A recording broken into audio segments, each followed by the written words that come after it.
What up? Shut up, Molly. I'm talking now. Hey, guys. I missed you. Had to go to the doctor. Damn it, I just messed this up. I had to go to the doctor at the VA. How the hell did that start? Well, that sounds a cool sound effect. That's pretty nice. Hold on, let me fix this. Let me move this down a little. Okay, then let me update this right here. Yeah, much better. Had to go to the doctor at the VA. What live streamer has a cameraman? What other live streamer out there has a cameraman? That's right, me, Busy. Hello, I've let my assistant back in the building. I'm going to give him one chance to get his act together, and I will fire him if he messes up. Also, Navy's here. What's up, bro? Hey, Bubba, how you doing? I am doing Serpufulous. Did I say that wrong? What word am I looking for here? Serpufulous. No, that's not it. I know there's a dictionary word that's very similar to what I'm trying to say here. Oh man, this is gonna look way better. Also, guys, what did it say it again? Serpufulous? I don't know. I've heard it before though. Hold on, I gotta do this. I gotta do this little skit one more time. Hey guys, I missed you. I had to go. I wasn't here the last couple days because I had to go to the VA medical center because I'm a veteran. That's for you, LB. So I wanted to come up here live. Man, it's crazy. I don't know any other live streamer that has a cameraman. You're a horrible cameraman. You are a horrible... I don't... Look, you're doing okay, but it's very robotic. The camera movements, you got to get a flow in it. So, yeah, I had to go to the doctor. It was a little bit draining, I have to admit. And yesterday, we needed to do some family things and stuff. So, I'm back today. We needed a break. We did. We've been hitting this thing so hard for a while. We needed a break. And did the content flow while we were gone? Oh, yeah, it did. In fact, it's been a really bad couple days. I'm really glad that we didn't stream yesterday because there was something that happened that I'm not going to talk about with you here due to who it involves. But it was a very sad day. It was a very monumental day. It was a happy day, but it was a happy, sad day. There was something really bad that happened, and justice was served for that bad thing. We all got together with some old friends we hadn't seen in a long time, and we did a Periscope or a Twitter Live or a Twitter Space to talk about it. So if you want to watch that Twitter Space, but I know some of you don't use Twitter, it's up on the channel Janie the Terrible. And I've shared that channel before in my community tab. If you can't find it, you can scroll there. Or I've shared it on my Twitter at UnirockTV. If you use Twitter, I'm going to ask you to follow me at UnirockTV on Twitter because I'll be verified soon. And then on top of that, we do a lot of streams on Twitter. Right now, we are streaming on Twitter. Hello, Twitter audience. We actually are getting pretty good views on Twitter, considering I stopped streaming there for like 2 years or a year and a half. Just because I just wanted to do nothing, but I wanted to just focus on YouTube due to the state of Twitter. But ever since Elon Musk bought Twitter, the daily users for Twitter are at an all-time high. And because I've had a Twitter account since 2016 and have regularly used it regardless of the state of Twitter, I am now streaming back there. So come hang, because we do this thing called a Twitter Space, and it's where you could actually get up and talk with us about a topic. And I'd love to host some of you viewers out there that may want to give me an opinion, may want to just say hi, whatever it is, especially our military veterans that want to come hang on Twitter at Unirock TV that are in the chat and maybe want to just jump up and say something. So that's how you do it. Just wanting to give you guys more options to interact and give your opinion, because that's really what this channel and Unirock 2, the main channel, are based on. I want to bring up certain topics or certain social situations or certain crazy things that are happening on the internet, and I want to know both sides of any story so that we have a goal, we have a point. I want to not only get to the truth on it, but I want to know what you think after we get to that truth, after we see the evidence. Evidence and reality reigns king. And arguing that that reality is something that I think people will do until the end of time. The good news is that our followers seem to be very level-headed and very smart people that do want to have problems that are out there resolved to some extent. And while we get people focusing on the biggest problems in the world, politics and all this stuff, we still have so many problems down here at the base level that need to be resolved. One of those problems is the fraud raiser of Letitia Bias, the attack and slander and defamation of victims in several stories, including Marvon and Dre McCrae, including several other stories that are out there. And then also many other scams and fraud raisers, so that we can make sure none of you will ever donate to a fraud raiser or a scam ever again. Because the thing about fraud raisers and scams, they are bad not just at the base level, they're also bad due to the fact of they take away from people being able to give towards actual charities and actual emergencies and people that are in need. And every time a scammer or a selfish person, or however you describe them, I don't want to go into like too many details, but whenever we get a person running a scam like we've seen over and over and over and over again, going back years on this platform, the internet, YouTube, Twitter, anything, it does massive damage more than what they'll admit. And I'm not talking about social justice or anything like this. I'm talking about literally your pocket, your wallet. I'm talking like the fact of them being so selfish and so self-centered. It's all about them. They're special, right? They are special. They're better than us. Here, we're all equal. Our opinions are all valuable. Everything is on the level here. Over there, every decision they make is going to boost them. It's going to make them better than everybody else. You need them for something, like a life coach, like to give them money to save somebody, like justice for someone that is in a desperate situation. Though all of it ends up being a lie. It ends up being fake. And over here, there's only one thing I want from you, and that's to entertain you with the content that I give you, if possible. That's it. So, do me a solid. You can support us for free by hitting the like button. You can support us even more for free by hitting the subscribe button here to rockAlot, Unirock TV on Twitter, and Unirock2, my channel for the produced videos. And then if you don't want to support me for free and you like us enough to actually support us, it's paypal.me/Unirock, patreon.com/Unirock if you don't want to use PayPal. And we do have a Cash App for those of you that want to use it, maybe. And it's $UniRachel. Instead of $Unirock, it's $UniRachel. Got me? You get me? You got me? Oh, well then, you good me. So, several topics. We've got Molly 1-900 GoLightly. And a couple days ago, Molly was a reporter. Remember that, Navy? Remember when she was trying to be a true crime reporter and report everything to the people? Wasn't that hilarious? It was the best comedy show I ever saw. It's just joy. It's laughing. It's fun. It's funny, right?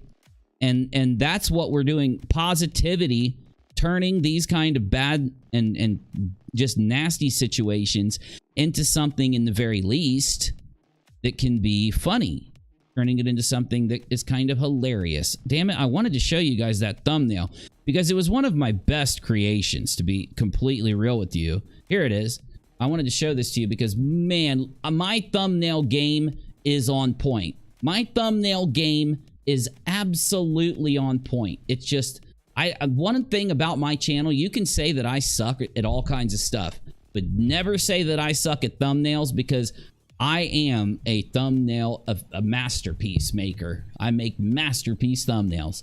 And then, of course, this is a live stream, so I am stalling a bit, letting the peeps come in that want to be here before we roll into the good content here in a few minutes. So, if you're watching on the replay, you can always skip ahead until we get to the reaction portion of the stream, which is the main portion, or the opinion after the reaction to sum things up. And make sure, no matter what, you keep an eye on unirock too and ring the bell over there, because all the long content that you see here will end up in those kind of shorter produced videos that take a lot of time, scripting and editing, so that they'll actually be really short but have a lot of material every single second. Now, we've got to do a little bit of cleanup work before we get in to the actual video. We got to do a little bit of a talk. We have to do something a little different, and maybe that'll give you guys some time to like and share or whatever you want to do for this video, because there's something going on out there that desperately needs our attention. I don't necessarily want to talk about it too much because it's going to upset people. And what I'm about to say to you is going to anger some people. It's going to upset some people. Even further than that, you might want to call me a name in the chat, which is fine, mods. Remember, mods, we're enforcing YouTube terms of service, or someone that spams or self-promotes, okay? So please do me the solid of making sure. Sarah, will do, Sarah. Thank you. I will, in just 2 seconds, we're going to do a transition, and when I do the transition, I will definitely do that. You are too kind, and I appreciate you very much. I'm going to try to get a good pop-up for the PayPal stuff. The only reason, just so you know, normally when you guys donate on PayPal, it would pop up and say thank you. If the reason it doesn't is because we're on rockAlot, and unirock 2 was where I did a podcast for like 2 years. So everything is hooked up there. Now that we're here more than there, I'm streaming, I'm going to bring it over, but it's just going to take. But anyone that does donate to PayPal tonight, thank you so much. It's desperately appreciated because it's needed. So I really do appreciate anything, whether it's $1, whether it's 10, I don't care. I just appreciate you. Let's go ahead and transition. Oh, go ahead, buddy. Brittany wants to know if you can do a video on how to make a great thumbnail. She has a professional channel and is always looking for ways to make stuff a little bit better. Definitely. Also, you remember when I banned that one creator? Do you know that creator's name? Because I want to unban them. I feel bad. I misread what they said, and that's why I banned them. I'll have to go back and look, but yeah, I know what you're talking about. Well, if anyone in the chat knows who that creator is, do me a solid and type the YouTube channel name so I can try to unban it. Actually, I need a link to her channel, but I want to unban them. I just was in a bad mood or something. I don't.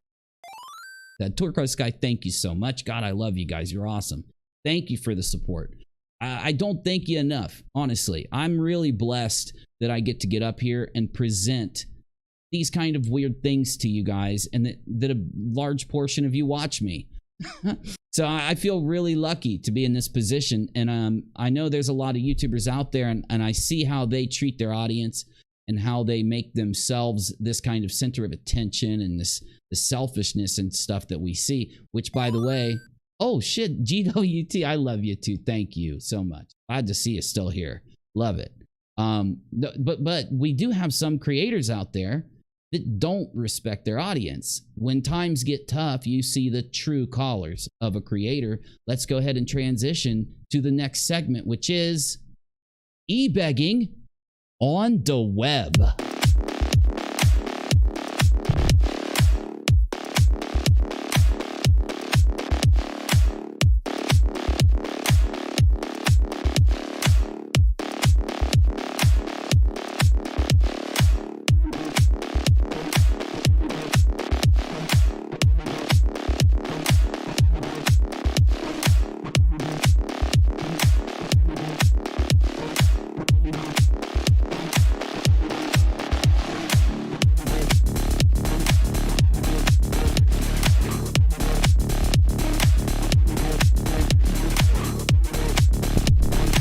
Okay, the peeps are starting to show up.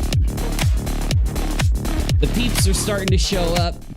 And listen here, y'all. I'm gonna have to do this now because I want to get your opinion on some things. Turquoise, thank you. I love those things.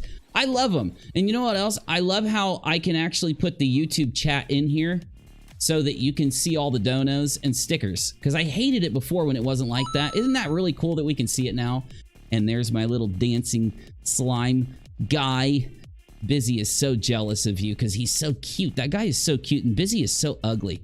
I'm going to give you guys 1,000,000 rocks right now, just to get started. Just because I missed you in the last 2 days, and just because you're very supportive and kind audience. So, the rocks are the thing. They're the currency you can use to gamble, to duel each other, to do things in the live chat. Go on these little games that you see Streamlabs doing. If you want 1,000,000 rocks, you have to type or emoji in the chat. Let's go and get this done, son. Daphne says, check your bell.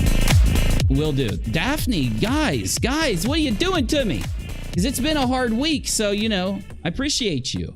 Just remember that when you donate to me, make sure you're good yourself. You know what I'm saying? Always take care of you first. Thank you, Daphne. You guys are amazing. So, 1,000,000 rocks. Actually, I'm going to add 100,000 to it. 110000. And I know some of you aren't going to believe me that I'm going to give you 1.1 million freaking rocks. I can't believe it. 1.1 million rocks, bro. Damn. I'm going to do a countdown, and we're going to get right into it. By the end of this song, you're getting these rocks if you type and emoji in the chat. You get the rocks. We're down to 3, 2, 1, 0. Payout, engaged, enter, and paid. You paid. Now it's time to piss someone off. You're gonna be mad. You're gonna be mad. Ha ha ha ha. I'm so dumb. I'm such a kid at heart. I'm such a kid at heart. And because I'm a kid at heart, I'm gonna criticize Charlotte on the web. Navy, do you think I should criticize Charlotte on the web? Don't you think maybe the criticizers that are out there should get a little bit of criticism themselves if they're doing something worse than the people they criticize? Yes, sir. Absolutely. Especially when they're sad fishing. Sad fishing. Now listen, this is the problem. It's really hard to criticize sad fishing. It really is hard to do it because sometimes I'll get up here and share my pay link throughout the stream more than others, right? And I really have tried to go into the thought process of what is acceptable, what's not acceptable, because you have to ask yourself if you're respecting your audience. Here's the deal. I really don't mind when people share their link or if they advertise their business, because this is a business, whether or not it's a business where like you would have like, you know, registered your business with this, with something or other, the city or something or whatever it is, or the state. I don't even know. I don't do it. So I'm just a dude. But whether or not that's the case, or whether you're just a small creator like a lot of us are, the issue is that some people will take it too far. Some people do it to an extent that seems abusive. And criticism is not meant. People have confused the idea of exposing somebody, especially when you're in a hate community instead of a criticism community. The hate that you dish out, the things that you dish out at people end up, what's this? Oh, we've got multiple Molly reactions today. Oh, it's going to be a good day. Oh, it's going to be a good day. You know, you might end up doing something pretty crazy like, maybe you're going to criticize somebody's fingernails, right? Like maybe you're going to bring up somebody's damn fingernails and then zoom in on them and make fun of them. Now, if you want to do that, that's fine. But I do think you are responsible to put your fingernails into the screen and have them scrutinized. You need to put your fingernails up if you're going to expect a fingernail criticism video to actually do anything. Then we've got a really good thing. A really good thing. So I actually am not just going to criticize Charlotte. I'm actually going to clap for Charlotte. I'm going to give her some positive reinforcement. And I've done this many times in the past. She's starting to talk about things that aren't just hatey. And I know it's scary, Charlotte. I know when you do it, you go out there and you say to yourself, but I've built an audience doing one thing. How am I going to do something different? I know you have to look at my channel. Other people look at my channel.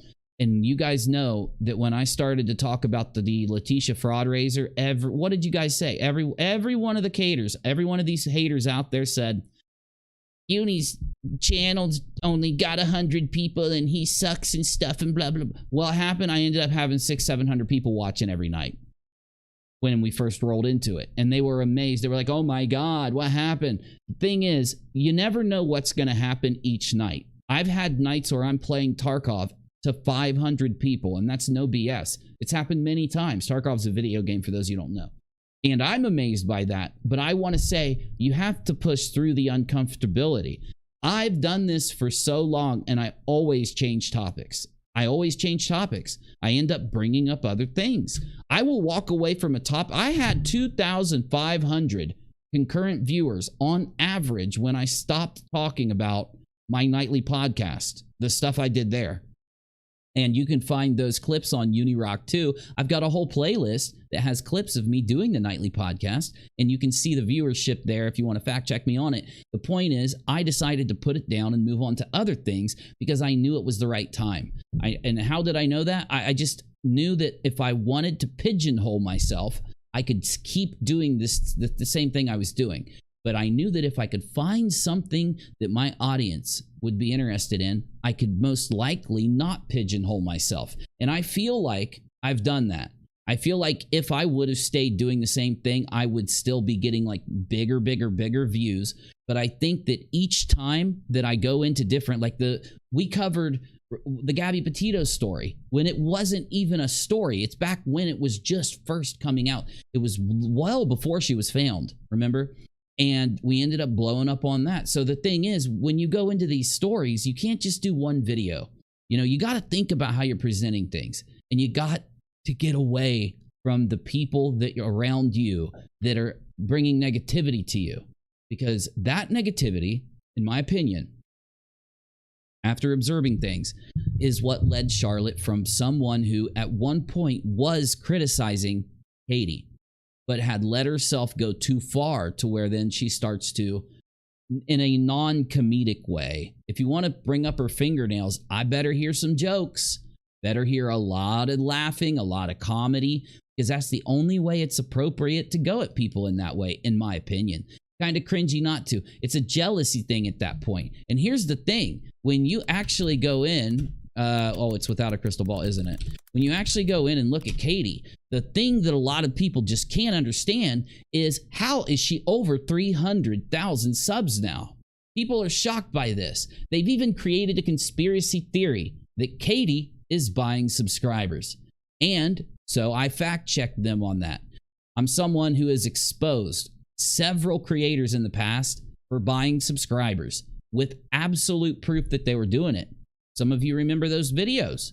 The amount of evidence that I had was insurmountable. Not only did I have the fact that they did not have an amount of views to equate the subscribers they were gaining, but I also showed that they paid for the comment package from the bots. I also showed that at that time, their channel was suffering to where it would be a positive thing. I bring this up because they didn't bring up any of that.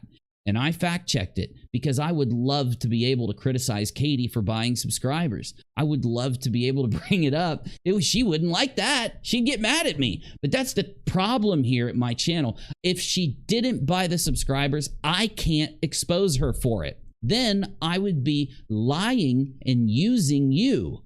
If I'm making stuff up to go at these people, if I'm not bringing the source material, if I'm not bringing the evidence with me, and I try to convince you of something, that is me using you. I need content.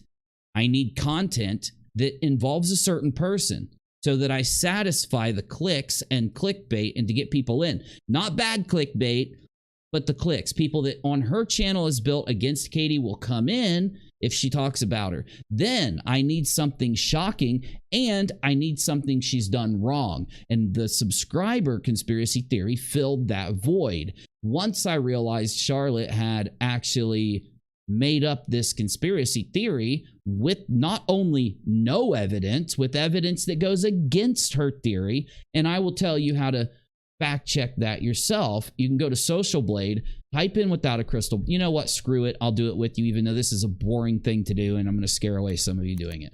It'll only take a second. Let's go to Social Blade. Let's type in without a crystal ball. I'm almost done. Let me actually show you what I mean. See, when you look at Social Blade, you can actually you can't always tell if somebody is buying subscribers. It's a sucky thing about this kind of thing, right? Now, if you look at her total subscribers weekly, you notice that right around this date, which is October 7th to October 12th, I believe, of 2022, she starts to gain a massive number of subscribers. It shoots up. The thing you've got to ask yourself, do the views on the channel not only shoot up too, which they do, but when you go to the channel and you look at the content, look at the views she got, look at how she got the views, and then you look at if those people stayed. In fact, there is a video that talked about Katie that had 2 guests on a few months ago, and that video had the views paid for by it. That video is manipulating the algorithm. And it is fake. It's a lie. It's them buying views. It's trying to make it appear as if their video was successful. The problem with Katie is that she's not buying them. She is off the charts with the views. These views are algorithmic. You can look at the algorithm. You can do several searches. I'm not going to go through the entire fact-checking process with you right now. I would love to be able to expose, without a crystal ball, a giant YouTube channel like this for buying subscribers. And if it was true, I would go to unirock too, and I would be able to check at least 20 different things to be able to prove she did it. Though I do have to fact-check you, Charlotte. You need to apologize to her. She didn't do it. I'm sorry. When she does, I will back you and everyone else in exposing her. I will help you expose her. Lauren says, I think I found the person you blocked the other night. I dropped the channel link in the mod chat for later. Can you do me a solid? And I'm sorry to ask you to do something else when you went and found the channel, but I thank you so much and I love you. But can you put it in the bottom of general so I can just unblock them right now? And I think I might shout them out or something to say I'm sorry. I just confused what they were saying. I think I read something someone else said and attributed it to them. I don't remember. But either way, I was just, having a bad night or a bad couple days. So I wasn't on my game. But yeah, let me go to the general room and unblock them because I feel horrible. Okay. So, Charlotte, here's the deal. Listen. You've got to understand, you guys are walking a fine line when it comes to YouTube and the community because you guys push the boundary from criticism into harassment. You constantly are attacking people where you say something about other people that cannot be backed up with any type of commentary, logic, or examples or opinion. Then you try to create and incite a narrative against them, and you have other channels that jump in with you to go at those people. Every time you guys do this, we notice there is an old guard on this platform. There are people out there who actually want a fair platform. We want people to be ranked and successful based on their content in the algorithm. And I hope that you start to take this seriously. I mean it. I'm not saying anything nasty to you. I'm not putting you down. I'm not even giving you shit. If I should light you up like I did LB. I should put you in the category with LB. And I'm dumb. I'm naive. I'm stupid. I'm a bad guy because I'm actually going to do you the solid of not even coming at you right now. I'm going to just let it go. You can succeed. You have been given the blessing of the algorithm gods of YouTube. And you are throwing it away. I know you're having a hard time. I know it's the holidays. I know you feel bad, but I'm going to let this go. Happy holidays. Please come back in January and consider that you have the worth to be able to do good on this platform. You have the confidence, the ability, and you have the personality. You're not going to be able to bring the haters with you. You're going to have to lay them down. You're going to have to let them go. And if you do that and you open your wings, you will learn to fly in the algorithm just like Katie. You could become a success story or you can fail. The choice is absolutely yours. But Katie Joy, unfortunately, because it'd be funny, didn't buy those subscribers.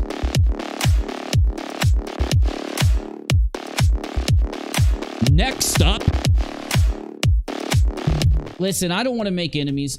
People will go around and tell you how nasty and evil I am and all this shit, literally because I'll keep it real. Those people out there who like to go around talking shit, they're pissed because we keep it real. If we make a mistake, we'll correct it. All you got to do is give us the proof. If you have an issue with our take, we'll fix it. You got to be able to actually YouTube, though. You got to be able to actually behave like a professional to some degree, the most basic degree, where you can communicate to another human being, or else I'm not going to be able to do anything. The point is, when you get a creator out there that they get swarmed, and in the beginning, when good creators are swarmed by those people that want to leech off them, they don't know how to identify who's who, right? And sometimes, and I've seen this happen actually many times, a good creator will get caught up in that bullshit and brought down. It happened to me a long time ago too, and it'll happen probably to other people many more times as they start going. But you don't get too many blessings from the YouTube algorithm. Rakita Law said it best. Rakita. I wish I had the exact quote. I don't. I'm going to have to do it by memory. Here's what he said. When you get blessed by YouTube, when you get the views, when the algorithm picks your video up, it's up to you to take it to the next level every time. And if you waste it, it's not on anyone else. And he's right. You do have to take the audience that you're blessed to have seen what you're doing. And the only thing you can do if you want to keep them is to put on a show enough or a content enough so that they'll come back and subscribe. And speaking of that, we got some good stuff for you tonight, peeps. Before we get going, Navy, I don't know if I really want to go into anything else. I don't know if anyone... Oh, Cherie! I think this is the video. I think we got it. I think we got it. Oh my God, we've got 3 action-packed videos now to react to. Oh my God, we're going to have a good night, guys. We're going to have a real good night. 3 action-packed videos. I don't know if I want to bring up certain people. I don't know if I want to go into certain things, if you know what I'm saying. I don't know if I even want to, man. Like, yeah, I get you. What do you think? We'll see how it goes. I think we have enough. It depends. I mean, you've done really good on the Twitter Spaces talking about those kind of things and things like that. So I don't think you should need that to bring it up unless you want to. I'm bringing it up. You know why I'm going to bring it up? I ain't going to bring it up because of YouTube beef. I'm not going to bring it up because people are lying on me. I'm not bringing it up for any of those bullshit reasons. I'm going to bring it up because it's wrong and it needs to be corrected. So I'm going to do it. There's a dude out there who got sentenced to 20 years yesterday, okay? 3 years ago. This is all I'm going to say on this here. 3 years ago, there were creators on this platform. The community was more not unfocused. It was more of a blob. And there were creators that liked to team up who decided they were going to back this guy and convince people, lie, and say that he's innocent. And thank God he went to court and he actually was charged and convicted with the most heinous crime. Amen. The creators out there who backed him, what I did is I went out and I said, we don't give a shit about YouTube beef. We don't care about the lies. We don't care about anything more than the fact is, if those victims searched their name, if they search the name of their offender, they're going to find you guys lying for them. They're going to find you guys defending him. So what you should do is go out there to your channels, even if it takes 30 seconds, go to the biggest channels where you shared his defense and tell people the truth. Tell people what really happened and make sure that you disavow this person. Not for me, not for anything else, but you. Because if you don't do it, it's going to stick with you. It's going to be the worst thing you've ever done, and I'm giving you good advice. Now, did they do that? No. They didn't care that they had lied and said that this guy was innocent. They said that the victims were lying. And they said many heinous things I'm not going to go into because I don't want to share the really gross details with you here on YouTube. If you want more details, like I said earlier, you can go to Janie the Terrible on YouTube. Janie uploaded the Twitter space that we did. If you don't want to go to my Twitter space on Twitter, and actually listen to what everything that happened and have it explained. But the point is, not only did they not correct themselves, not only did they leave the lies, leave the defense of this heinous act there, they also decided, instead of disavowing that person, they were going to lie on me. So all I want to make sure that you guys know is, those people, anytime they come up in the future, forever, all we're going to do is laugh at them and bring up how they are apologists, how they defended this man and how you can't listen to the opinion of somebody who doesn't have even the most basic care to correct themselves on something that egregious. Something that most of the things we talk about, most of the things we look at, we don't really consider them to be life affecting because it's the internet, right? Especially even when we look at fraud raisers. You know, we look at fraud raisers, we try to get through to the people and let them know, like, yo, don't do this, or yo, you don't have to, you know, screw your life up and shit. But once it happens, it's just treated as YouTube content. The issue I have is this discussion is so serious that it's more than YouTube content for those reasons. And I could go really deep on this, and I don't want to. I just want to let them know, you done goofed. You goofed in a way that I've never seen a person on YouTube who's actually done content for a period of time all of a sudden hold such a disgusting, evil take, and then refuse, once they know they're wrong, once they've been proven wrong, not even for the victim, change and update and make sure that when people go to their channel to hear what they think, they're not seeing the defense of that person. They're not seeing the lies. Those things will incite other people to believe there's some kind of conspiracy, or that it might be wrong or something. Those susceptible people out there will believe that. It's so fucked. It's so bad. It's unforgivable. We're gonna state that it's unforgivable. Is that a good final take, do you think, Navy? It is unforgivable, isn't it? Especially, well, and the thing that's really unforgivable is the fact that they keep doubling down, like you talk about, right? The fact that they keep this up, knowing that it is a lie, right? The things that they say are a lie. These actions did happen. This person did do this. This person was convicted of doing this, and then this person defended them. And it's the truth of the matter, and they keep pretending like it wasn't real. Or then they kind of like play it off as if it's not that big of a deal. Then they went into the DMs and they tried to convince other people that it was ethical to support them because there was secret evidence that they were innocent. They went so far. My point is, they deserve to make sure they deserve that is what's known about them. When they pop up and they try to lie on someone in the future, when they pop up and try to attack someone, because that's all they do. When they pop up and try to even go at Katie, because they use the excuse that they can yell at Katie because Katie's this worse person than them, even though there's not that many people worse than them out there. Katie's worse than them. Katie is a better person than all of you. You could put those people that did this together, the ones defending it and the one that did it together, and try to add up them to see if they're better than Kate. They're not. No, Katie is a million times. You guys are like literally in the center of the earth if Katie's on the surface, okay? The people doing this. So I just want to make sure that's out there. I want to make sure that you don't think that you can just do this, because what happened was the hardcore defender of them went to Twitter to the announcement of this happening and said, who cares? Who cares if he got 20 years and went to jail for doing this to them? And I've never seen anything like it. I've never seen people light their YouTube presence, their internet presence, on fire that hard when they actually use their face. They actually sit on their channel and talk with their own face. Now, when you see them, all you can hear and all you can see is that who cares about that kind of thing? Everybody other than you. Everybody other than you and your friend. Everybody in the whole world other than you guys cares about that. Anyway, I can't talk about it anymore. Let's move on to the reaction of 1900 GoLightly.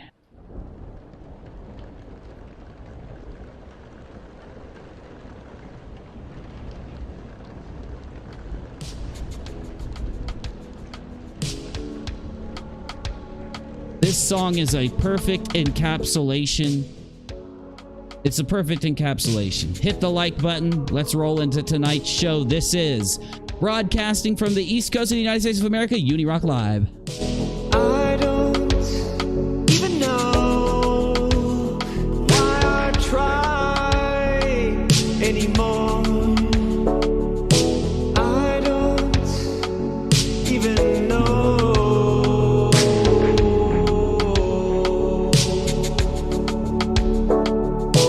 I don't even know why I try anymore. I don't even know.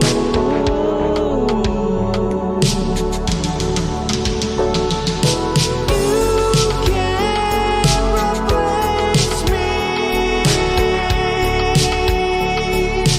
I'm awake, it's time to break free. I'm levitating.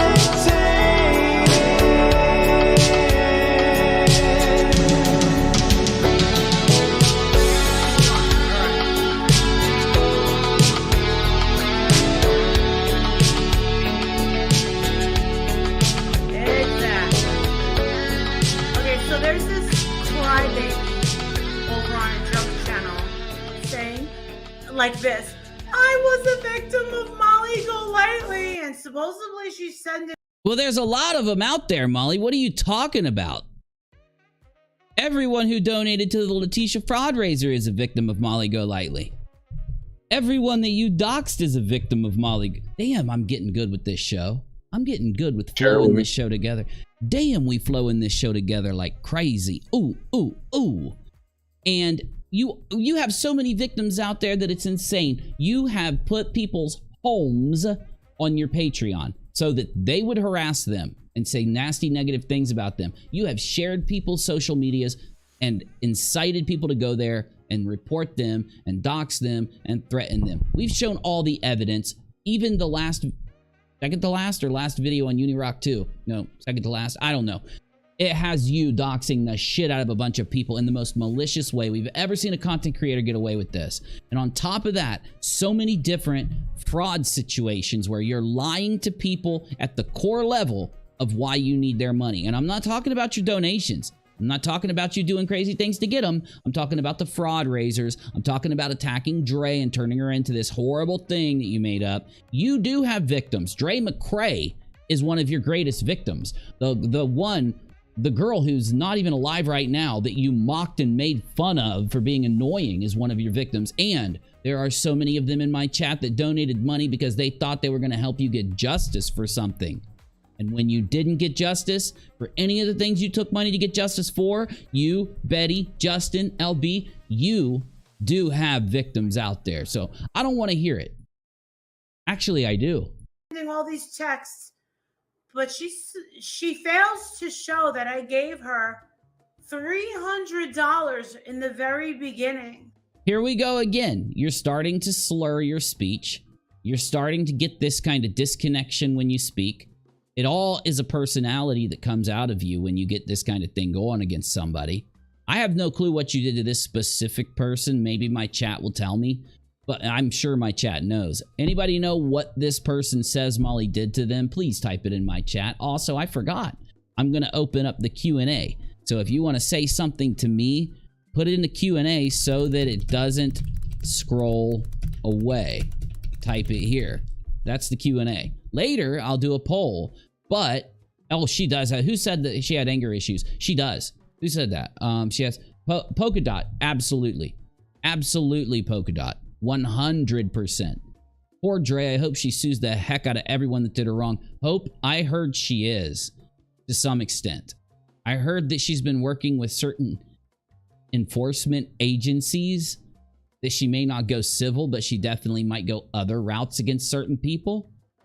It might, actually, do you recall with the Dre, I'm sorry, the Letitia Fraud Raiser, do you recall where in one of the reports, Dre was mentioned as being interviewed or talked to?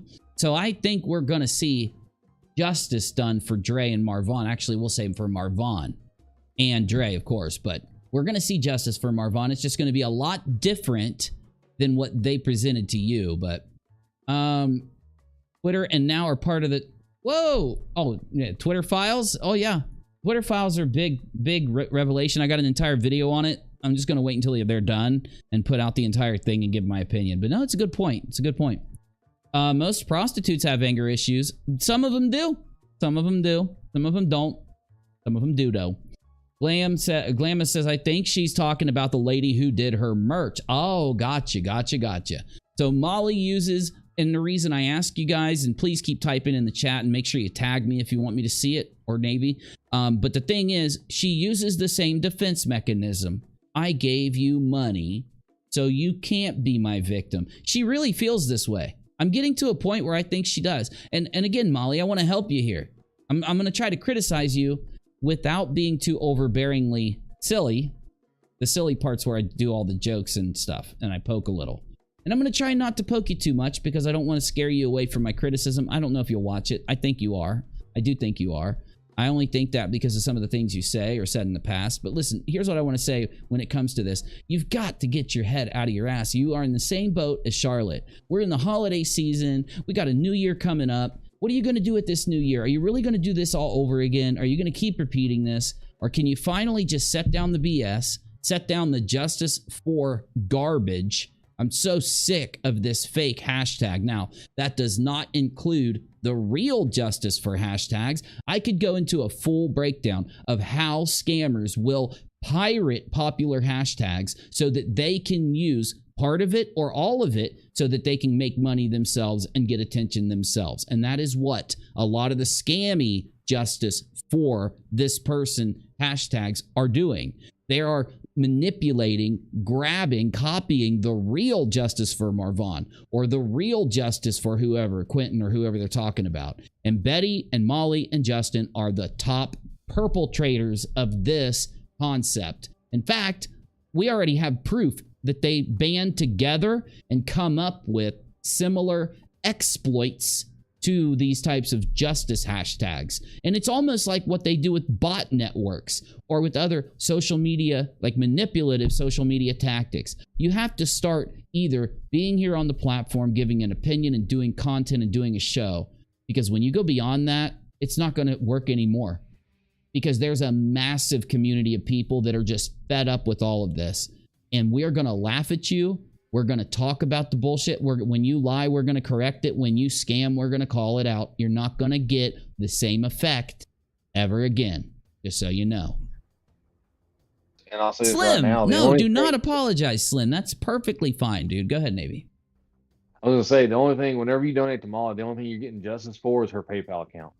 Because she overdraws There you it all go. the time. Her PayPal account, her cheek injections, the ones that support the implants, because they got to do these injections to keep the implants up or else they go down, right? That pushes them up there. Justice for the hair, justice for the eye makeup, maybe justice for whatever the hell she did to make her jump around that hotel room e-begging. Like, there's a lot of justice there, and whatever she imbibed into her body that made her act like that's where a lot of justice money went, right? She was the only person to get that. $300 in the Somebody was saying earlier they think she's talking about the lady that did her merch. Yeah, but I don't know what happened yet. I don't know if anyone does, because Molly literally puts this stuff out like so quick, and then she'll a lot of times either member it, like this one went to the member tab or the private tab, right? And that's why we got to have like people, you know, Cherie goes, when Cherie sees something that's of note, she grabs it, and you know, we react if we want. What we should be able to do is go to Molly's channel and actually react, like with this video. We're going to bounce over to this one so that we can keep this fresh. And I know it might be a little confusing, but trust me, you're going to see what I'm doing here in a little bit. Let's jump over to this video. Nick Carter, proof Sloan is connected to Melissa Schumann Hensel setup. Now, Melissa is, for those of you that were in one of our last streams, we talked about Sloan being threatened by Nick's wife, putting out the text messages. We showed you Sloan's text messages, read them to you. Me and Navy actually came to a conclusion. We wanted to ask ourselves, is Sloan acting appropriate to what Nick Carter's wife said? Because a lot of times we'll notice YouTubers do not. They'll take a little thing and blow it out of proportion.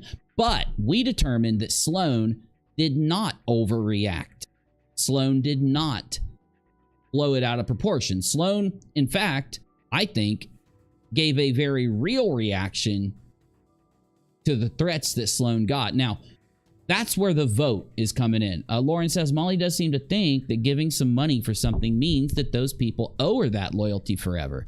Yeah, to the point that if she does something mean to them, it doesn't count. I gave you money, it doesn't count. You know, and that's why earlier you heard me saying when I was talking about Charlotte, I did this little kid thing, right? I'm trying to bring that kindergarten essence in because it needs to be here with the way that they act. But anyway, I want to do a poll because we've got an issue now. We've got a strange conspiracy brewing out on the internet. I don't know if it's going to get bigger. I don't know if it's going to get smaller. But the conspiracy is that Sloan did not get threatened by Nick Carter's wife. Now, I'm not trying to tell you that I believe anything involving this entire mess because I need to see facts and evidence and proof before I'm going to jump on a bandwagon. Doesn't mean I won't talk about the state of social media or the state of the communities. In fact, I have a really deep glare into those communities, and I think it'd be appropriate for us to talk about this. Sloan is being accused, in my opinion, it could be a couple things, we'll go into them in 1 second, of planting or faking the threat from Nick Carter's wife at the exact moment so that he can get attention. Is Sloan a male or a female, Navy? Do you know? Let's just go to Sloan's channel. I think Sloan's a male. I just want to make sure I don't. I think he's married. He's married and got kids. I think. Yeah, Sloan. Yeah. I remember. I think he goes by male. Yeah. Okay. Now here's the deal. I'm gonna jump over to Sloan's channel. Doesn't Sloan have that? Oh yeah, the Nick Carter videos right Sloan. here. Yeah. Didn't Sloan upload something about the threats? He did. He had a reaction video to the threats. I don't see it. Did he take it down or? I don't know. He's got really good thumbnails. I'm gonna steal the fire from the thumbnail. I need Molly next to that fire. I can't even watch her. Her screeching, hate-filled crap gives me a migraine, says Ellen. AJ says, Patriot Madness, I think she's one of those... Do what? Check his lives. Oh, good point, good point. Yeah. Is it... oh, that's 9 months ago. Nah, yeah, nothing under the lives. Okay. Patriot Man... AJ says, Patriot Madness, I think she's one of those people that complain about being broke while being far from it. Molly isn't broke. She brags about never needing a man. You see, I think you're right, AJ. I think what she does is has money and has it put over here and then has money that she can do stuff with. Now, when she gets to the bottom of her, fun money, she goes out and acts like she needs more and wants to e-bag because she doesn't want to touch that big pile over here. That's just my theory. And I feel that way for several reasons that I won't go into all the details right now and bore you, but I do think that that's an on point almost opinion. Now, I know that Sloan's video will be out on the internet if he took it down. So let me see if I can find it. Shopaholic says he took it down. There's speculation he's seeking legal advice. I know Down the Rabbit Hole News has it because I think she responded to it as well. And I don't know if Nonsense did. Well, we've got, I guarantee somebody upload it. Let me just, Sloan, Nick, re-upload or re-upload removed. Content, extended edit, a message to Nick Carter from Aaron. No, I don't need that. Threatening Sloan and his family. Drama channel, Sloan is in danger. Did Nick Carter's wife threaten Sloan? Ooh, I kind of want to look and see what the... Oh, that's an hour long, Sloan is scared for his life. Here's 6... Okay, this might have it. Guys, I literally... And is this Sloan right here? Is this Sloan? His wife is threatening me dark and my hair, family. blue eyes, yeah. There it is. We found it. We found it. We found it. Okay. Okay. Okay. So... Let's take a listen to what Sloan says. Okay, guys, I literally am... Oh, real quick. One more time. One more time. I do not believe that Sloan faked it or didn't fake it. I just believe what we've been told, okay? I just know what's there. We have to get to a point where we have all the information. And I was sent, when Sloan first did this, nothing about him faking it until a little while later. And I think there's two possibilities. I said this earlier, but I forgot to get to it. Number one is he didn't fake it, right? He didn't fake it, but it could be that the people defending Nick want people to believe that so that Nick's wife isn't looked down on because of what happened. The second option, of course, would be that he did fake it. But like I said, I don't sit in either space yet. I just want to be really clear with that so that people don't come at me or something. I can't sit somewhere until I have all the info. Shaking right now. Like, I filmed another video. I was editing. I was going to post it. But I posted a video this morning about the Nick Carter accusations. And now his wife is threatening me and my family. And I'm making this video right now as proof that if something were to happen to my life or my family's life right now, this is who did it. Okay. Now here's the deal. Like I said a few days ago, in regards to Sloan being threatened, I do think Sloan's response seems very real. Because I've been in a position where a 300,000 subscriber celebrity threatened me and my girlfriend when we were doing some content. And man, there's some weird stuff going on now with that, but I don't want to talk about it. It's a completely different story. It involves a guy who I debated once, and it involves a guy named Corey Good, and Corey messaged us with some stuff and wants me to talk about it. And it's really big for those of you that have watched me for a long time, but we're not going to go into it until I have time to go through everything and see how I feel. And if Corey does click on this and is watching, no ill will, no ill feelings. All I care about is what's happening. But anyway, I'm sorry. I don't want to bore you. Let's get back to it. But I just want you guys that have been here for a while. Hey, what's up, Emily? Good to see you. I do want everyone who's watching that's watched me for a long time to know that Corey Good reached out, sent me some documents and papers, was very kind, very nice. And there's some lawsuits happening, and we may be covering them. It depends. And I just want to say hello to Corey. And how insane is that? Let's get back to it. Nick Carter and his wife, Kit, are the people who have harmed me and harmed my family. So if I'm dead tomorrow, that's why. Now, I don't blame, some people were blaming Sloan for saying this because they threatened Sloan, and of course, Sloan took the threat as harmful because Sloan had to basically worry that it was a real threat and change parts of his life. And I'm not going to go into details, but I am not going to hate on Sloan for saying that Nick Carter and his wife harmed his family. I'm not going to hate on him. Did he exaggerate a little bit? It's possible, but you can exaggerate when you get threatened like this. As long as the threat happened, I don't care if you maybe say something that's not absolutely on point. This is what happens when you panic. So no ill will to Sloan yet.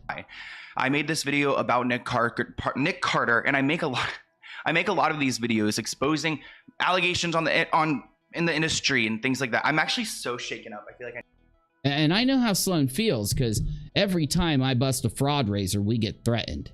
And you guys remember back in the beginning when Molly was like ignoring me, and then when she was being nice to me, and then when she got real mad, I came and told you how many threats I got. It was nuts. So I experienced what people experience when Molly gets mad. And it's one of the reasons why I decided to actually expose all of Molly's doxings and those things on my main channel, because it's a very serious thing. Molly didn't get to me because I could tell that, it was a lot of internet babble and internet threats. But at the same time, if Molly would have been a celebrity, if she had actual weight with Hollywood or celebrities or something, I might have feared what her audience was saying to me and what people were sending me. So I can kind of relate to what Sloan's saying, is what I'm saying. I need to breathe. I'm going to show you guys the text messages in a moment that where they are threatening me, but I make videos exposing celebrities all the time. And see, now that's it's hard. Navy, wouldn't that be crazy if you did expose celebrities and because of that you had one of them coming at you? We've had people come at us, but wouldn't it be nuts if they were a celebrity? Well, and he actually talks about that a little bit in this video, because I've watched this video before. He poses the question, why would she come after me? Like, everyone's been talking about this. I made videos on all these celebrities all the time and don't get any of this stuff. There has to be something else going on for her to have this reaction just to Sloan. right? Or just but maybe they just pick Sloan out of the hat. But he'll imply later on that there's something else happening, right? And just to let you know right fast, I think the person that Molly was going after is Tea Sippin' Mama, and she's in your live chat. Oh yeah? Hey Tea Sippin' Mama. How are you? She trashed me, my family, and my business. I'm so sorry. Listen, I don't know what you may have, like, evidence-wise, but I have an ongoing conversation with Team YouTube, and if you do want to get in touch with Navy, or one of my mods, usually Navy volunteers, are you able, if she wants to send you something, Navy, is that cool? If she does. I don't know. Yeah, that's cool. That's cool. Yeah. Okay. Either me or Shree or who, yeah, that's fine. Yeah. Yeah, and so I just want to make sure you know that if you have something that would be evidence or valuable that you want in, I will make sure it goes in the conversation I'm already having, because it's you know, these conversations are staged things. They have stages. And so we're in the stages of it. And so that would save you time. You won't have to start at stage 1. You know, you can jump up to where we are if you want. I just want to give you that option. Completely understand if not, because I do know that some of the things that will happen when you get threatened in the way Molly does is it will expose things, privacy things. I don't want to have anyone's privacy affected in any way myself. So whatever you decide to do, we'll support you. I just want to let you know that. But back to this, let's hear him out. And I don't just make things up. I didn't just make up these allegations against Nick Carter. I pulled it from TMZ, different sources that have said these things. And this is good, see, this is why I criticize constantly other creators who do not pull to sources, who do not use evidence or back up what they're saying by showing what it is you're talking about, right? So it's good, even if it's something that's out on the internet, like on Social Blade or something. Like earlier, I was talking about Katie and I was like, oh, screw it, I'll go show it. I did that because of what Sloan is saying. It defends you. So it's good advice. And then you get these people when you tell them this and you're like, yo, you should actually pull a source when you're going to accuse someone of something. Or they look at you and get pissed off. Oh, whatever. But the point is, the majority of the time, the reason they get pissed when they won't show a source is because they're lying. They don't have a source, and that's why they're not showing it. We're YouTubers. Can you really get mad that you got to do a tiny bit of work to get up here and actually, you know, you have to prepare. You got to be ready. Can you really get mad because that's the case? You're getting paid to do it. You shouldn't get mad. Sloan, this isn't to Sloan. This is to Molly. This is to some of the people around Molly. This is to some of the people around previous fraud raisers. See, Sloan gets it. That's probably why Sloan has a bunch of, he's got 700,000 or 800,000 on his channel, because he actually pulls sources like I do and others. I pulled clips of these people speaking about this. I didn't make this up. But you're gonna go and threaten my family and our lives? Yeah, see, with the way Sloan is acting, I don't believe that Sloan made this up. So are there any other possibilities, Navy? Like, could it be that like, how would he know that it was her number that threatened him, right? Could that be what they're saying, that it wasn't Nick's wife, that he was trolled? Or I don't know what their point is, you know what I mean? Yeah, so the problem is right now, I know that from what I understand, Sloan had like a team of like investigators that help him with all the celebrity stuff. And some people are saying that yes, he, you know, probably has verified it because he has a team that can do this. And then others are like, well, he hasn't put anything out showing exactly that was her number. So there's a lot of back and forth as to whether or not some people believe she actually did, you know, text him or message him or whatever. For one, Nick Carter's wife should immediately come out and deny that she did it. And then two, I have to side to Sloan to some degree. He can't show the number. If Sloan tries to publish her number, he will get banned. They will consider it full-on doxing. They don't mess with addresses or phone numbers. Those are really sensitive. And they will go in if it really, like, let's say she threatened him and then he puts out her number, she's gonna go and get him banned. If she threatened him and then she's got this thing, this doxing of her number right in front of her, she'll use it. No doubt. T-Sippin' Mama says, she tried to compare me being a victim to the Idaho 4, and as she talked shit, she got tons of cash apps. T-Sippin' Mama, see, you're just, everything you're saying, it's just another example. She does this constantly. This would be another one of these doxing situations. Like, I don't know what she put out about you or what she revealed to be able to say it's doxing, but it's threatening. It's malicious threatening. It's bullshit. It's lying, and it's incitement. The main part of Molly's doxing or issue is that, and you'll never see us do this. You'll never see other YouTubers do this, but she purposely tries to incite her audience members that she is whipped into a frenzy so that they actually act on her behalf, especially on Patreon, and she tries to incite them against the people that she gets mad at. Sometimes it's over the smallest little thing. Sometimes it's because somebody spoke out against her. Sometimes it's because somebody clashed with her. Other times it'll be like me talking about something she's involved in, and she'll get mad that I'm not lying for her or hiding what she did, and so she'll try to come at me like she did with me.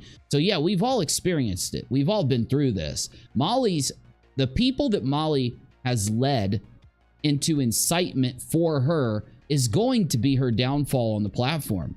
You cannot do that. Like, I can't tell you how many creators have been banned. An entire community was banned because they all did that.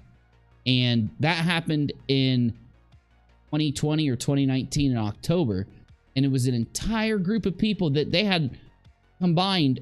Only 3 of them had over 1 million subs. Putting 3 of those creators together, it's over 1 million subs. Combining a bunch of the little ones would have been over 1 million subs. It was a big community, and they would do this stuff just like Molly. YouTube worked really hard to change their terms of service to prevent creators from doing that. Let's get back to Sloan, okay? I'm seriously going to go and do that. So let's go ahead and look at the text messages. So she texted my father. Okay, so I'm going to pass the text message part because I've read them to you in detail, and I just want to hear what Sloan has to say at the end real quick, and then we'll get back to what we're talking about. Does the truth hurt? Because now you're threatening my family because of what your husband allegedly did. Now, here's another thing I kind of want to see, though. I want to see guys, what Sloan said about Nick. Did you watch it, Navy? The Sloan video? I meant to, and I got busy on a couple other ones. You haven't? What I understood, he was going over the same thing that everyone's been going over, these accusations from different women that, you know, he was inappropriate with them years ago. So here's what we're gonna do. I'm gonna react. I'm gonna take a look. Excuse me, at Sloan's Nick Carter video, but I'm gonna skip through it just to get a feel. Got me? Cherie, thank you. I need to talk with you and Jason, whoever else you want to be there, says Wade. Well, yeah, man, I'm sorry. I meant to text you back. I'll hit you up sometime this weekend, okay? I know I said that about a month ago, but I'll hit you up, okay? I apologize, buddy. There's just so much going on, you know? But it's good to see you, Wade. Really good to see you, man. So, Cherie gifted 5 subs. Thank you so much, Cherie. Carol, Melody, Val, S&D, and Stitchin all got a free membership. Thank you for that. Very kind of you. Okay, let's get into this really fast. Let me go ahead and mute out my music, and let's see here. This is the thing, allegedly, that caused Nick Carter's wife to allegedly threaten Sloan's family. The only doubt is whether it was really her number, that she really did it, and that's been the biggest contention from Nick's supporters. Nick's supporters, though, the extreme Nick supporters, came at Sloan and alleged that it wasn't his wife and that Sloan created the entire thing for some kind of publicity stunt. I'm going to tell you, I don't feel that way right now. Like, I don't have it in my gut that Sloan did that. Usually I'll get a gut feeling some way or the other. I don't have that feeling right now. But there was a big group of the more, let's say, Molly or just Nick-sided people who came at Sloan that way. But let's hear what he said about Nick. Of the Backstreet Boys is facing allegations of sexual assault tonight. Backstreet Boy Nick Carter physically assaulted and raped her in 2001 when she was 17 years old. We spoke with other women that Carter also assaulted and infected with HPV. Ooh. I had no clue that was part of this. Whoa. He's spreading a sexually transmitted infection. They were all virgins when they were assaulted by Carter. Nick Carter is being sued for assaulting a disabled girl. This isn't the first time Nick has gotten in trouble. Through the years, many women have accused him of awful crimes. This is why they're being canceled, Navy. This is why. It's not just an accusation. It's the pattern of, I think, or the claim of, right? Exploiting their virginity Yes, and taking yeah. it as his own. But now he may have met his match because this case is going to court. So let's get into it. Okay, this is Sloan's video exposing Nick Carter. Again, as soon as we get past the initial part, I'm going to start skipping through it. So if you want to see the full thing, you're going to have to go to Sloan's channel after this. And it's not that old of a video, maybe 3 days ago, okay? That'll help you find it if you want to find it. A lot of Actually, people have been saying too. Okay, go ahead, sorry. No, go ahead, man.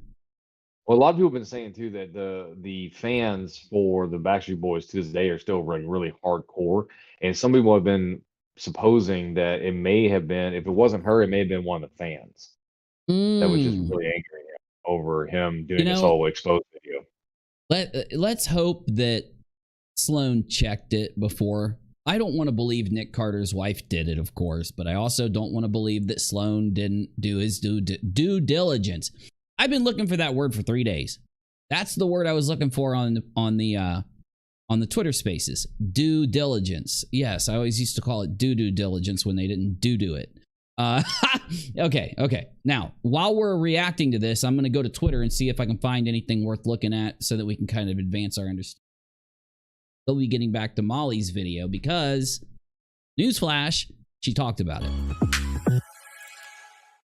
It's time to expose Nick Carter. If you guys don't know who Nick is, he was once a child star, and he's been working in the industry his entire life. When he grew older, he joined a boy band titled Backstreet Boys, and he's been performing alongside them ever since. If those don't ring any bells, you may have heard of his brother, Aaron Carter, because he recently passed away. On November 5th, Aaron Carter's body was found in his bathtub, surrounded by a bunch of different substances. And we all know that Aaron Carter struggles with mental health and drugs. Hold on. Was it factual? Was that factual that he was found surrounded by different substances? I thought the substances weren't in the bathroom. I thought they were in the living room. That's the last one thing I was told. Does anyone want to either confirm or contend on that in the chat? Do we know that? Anyone have an idea of whether... I thought that the last thing on the Nick Carter situation... I was corrected by somebody either on Twitter or on the stream who told me that there was no substances in the bathroom, that they were in the living room and they had to like walk by them, but I don't know. I would just hope Sloan... See, these are the things that get people mad. I'm not saying Sloan did anything wrong. It's just that I know what it's like making a video like this, and some of these little details are things when you're writing your script, you just pull out of your mind because you've heard or seen something. But it ends up being something someone said opposed to the thing that actually happens. Anyway, you know what I'm saying. I heard that as well, and allegedly there were cans, says Mama. Okay, so some people did hear that there were cans around him in the bathtub, and then other people, you know, have seen contentious things. So I guess it's not an issue. I just wanted to be sure to address that. Like I said, someone corrected me when it first happened. So. We know the official cause of death. His family continues to mourn the loss, and his brother, Nick Carter, just posted this flyer for a benefit concert in Aaron's name. Now, I got to show you something on Twitter. Okay? I do think this is very related. I think we need to see this really quick. So, Namaste Bitches says, I've spoken to Lauren, Nick's wife, over the years, and I do not see her sending those messages to Sloan. What I've seen on his actions is accusations, slander, and defamation towards Lauren Kitt and Nick Carter. I hope Sloan has a good lawyer. Right under that, it says, Nick Carter and his wife are evil. They threatened Sloan from YouTube's life and his family's life. It's insane. Then we've got, I might need to do a Twitter space over the Nick Carter, Sloan, Lauren situation because I'm mad over it. Melissa Schumann is one twisted lady. Come after a grieving family in this way. Wait a minute, Melissa Schumann? Why does that say Melissa Schumann?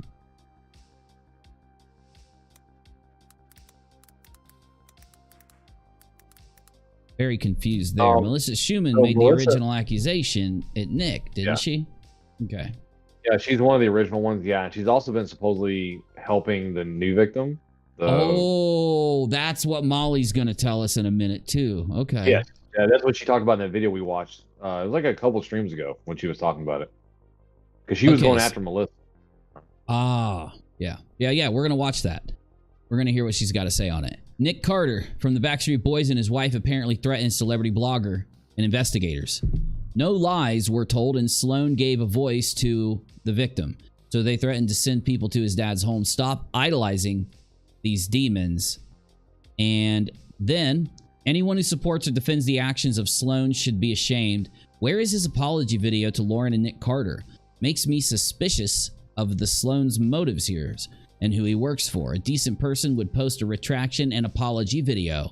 Have some integrity. So I said to myself, what is she talking about? I don't know. I just saw this while we were watching the beginning of the video. So let's go over to Samantha, who says, the comments under the pictures of her children are just disgusting. I really hope that she takes action against him for this harassment. And these are the comment sections. Allegedly, no, they are. Oh no, allegedly underneath something here. This is the private investigators page. Are these kids you're going to be sending to Sloan's family's house, or are they the kids that live with you? Because you probably shouldn't be making threats and then posting your own personal liabilities on the internet. Just saying. This is wrong. This is the thing you shouldn't be doing. You typing these things, you feel that you are loud or that you have an excuse to do this. In reality, we just don't know the truth yet. And even then, just because she did it, should people be really doing it to her? You just said her kids are a liability. You shouldn't be posting them. It is a veiled threat, just like her veiled threat if she sent the text. I get it. People are mad. And when people are mad, they say and do things. And you've got a phone in front of you or a tablet, and it's easy. Just don't do this stuff in the future. Work against this kind of thing. Yeah, it might not be the clickbaitable thing to try and not whip your audience up into doing this kind of stuff, but someone needs to say it. There needs to be a force of people that go out and they try to push against the reactionary measures that happen from drama, from cancellation, and from scams. Because those are the things that cloud the mind and work us into making the wrong decision or backing the wrong people. God knows who we need to back here. Who knows who's telling the truth? But in the end, there should not be threats against Sloan, and there should not be anything like that against Nick's wife or kids either. What's this? You can run and delete tweets and act like nothing happened, Sloan, but the internet is forever. Aaron Carter, Carter vs. Backstreet Boys. And this is allegedly a tweet. It's not archived. Normally, when you share something like this, you want to put a link to the archive in the Wayback Machine because it makes a really small link and it will make it valid. It'll show that it was a real Sloan tweet. So when you have a deleted tweet, you have to take... Now, I'm sure that Sloan's tweets are archived somewhere, but let's just read it and see what it says. Keep in mind, it's an alleged tweet unless we have a link to the Wayback Machine or other archive site, okay? Allegedly, Sloan says, I'm posting these for the safety of myself and family. I posted a video on the allegation against Nick Carter. Since this video has gone live this week, Lauren has been threatening us. If anything happens to me or my family, Nick and Lauren are responsible. Well, this is normal. Why would he delete it?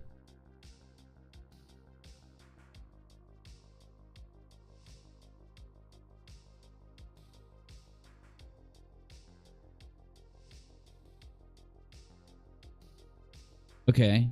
These are the normal messages. These are the messages that we saw, right? Yeah.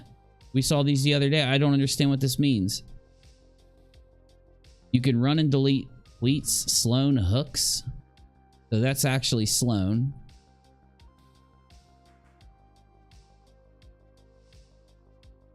And 3 days ago would have been what? The 13th or 14th. So, December 6th. Lawrence says he may have been advised to delete some by a lawyer or law enforcement. Gotcha. All right. Well, let's go to his tweets and replies really quick. He may have been advised.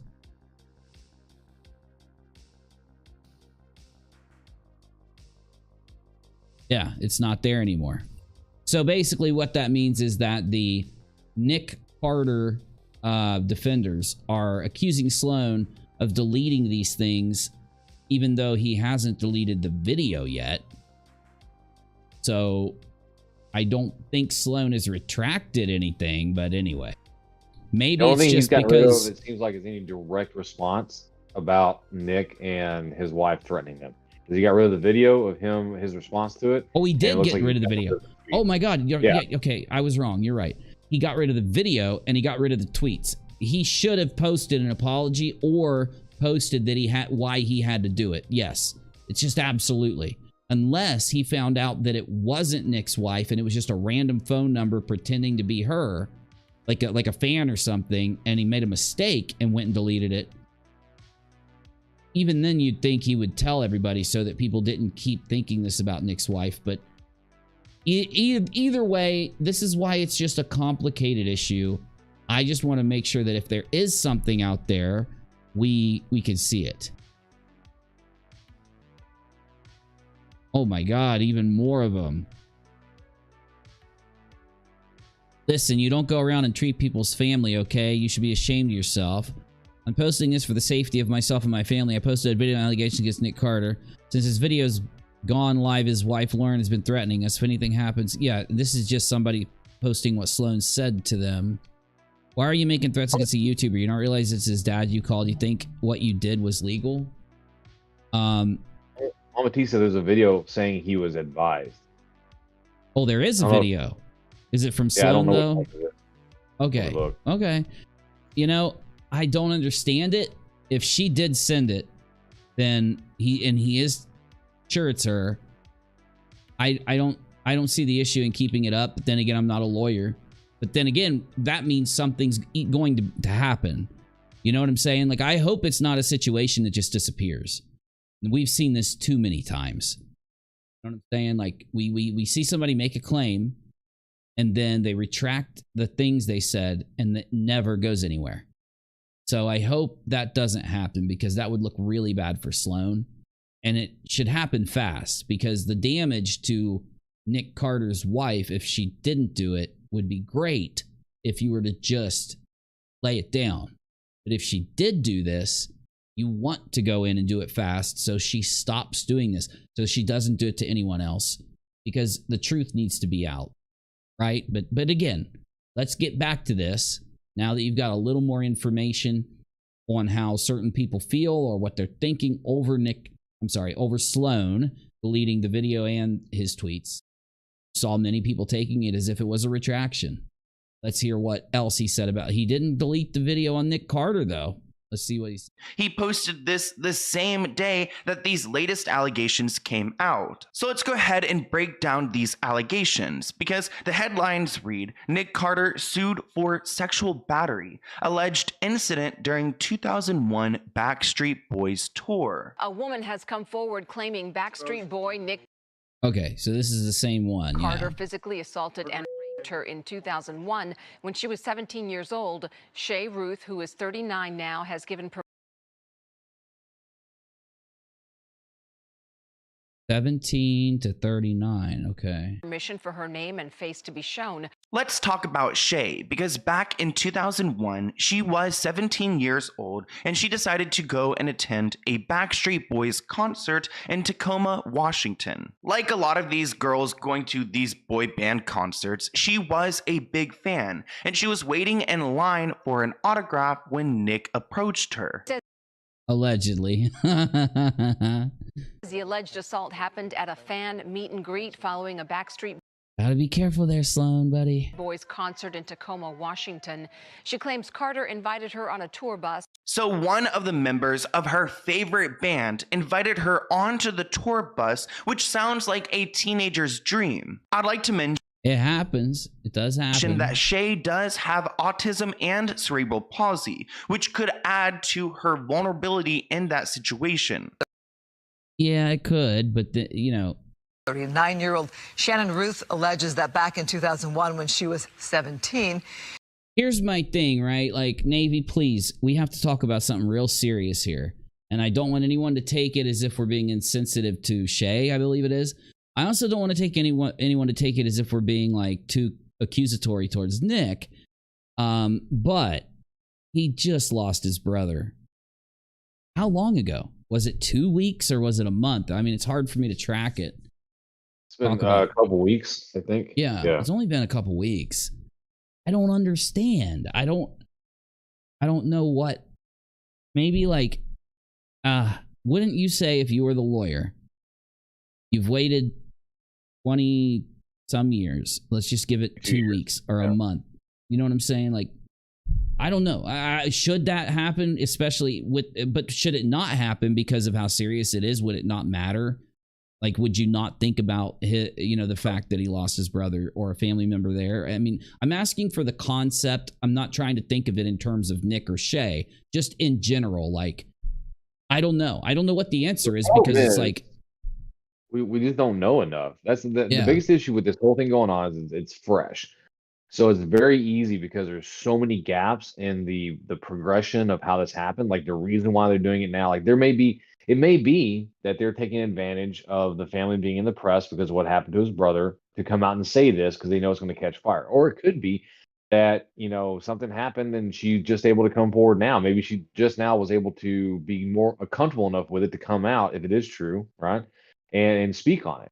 And so, the problem is there's so many holes that we don't have any information for because it's so new. Yeah. It's really kind of hard to speculate anything because you can literally can't just go choose one way anything. or the other. It's hard to even, like, there's reasons even to think that they wouldn't wait. And Lauren made a good point. She said, we don't know how long ago that she started this process. Obviously, this was started well before what happened to Aaron. So most likely they didn't plan they didn't say, oh, we need to do it now after Aaron. And they also didn't say, well, we need to wait.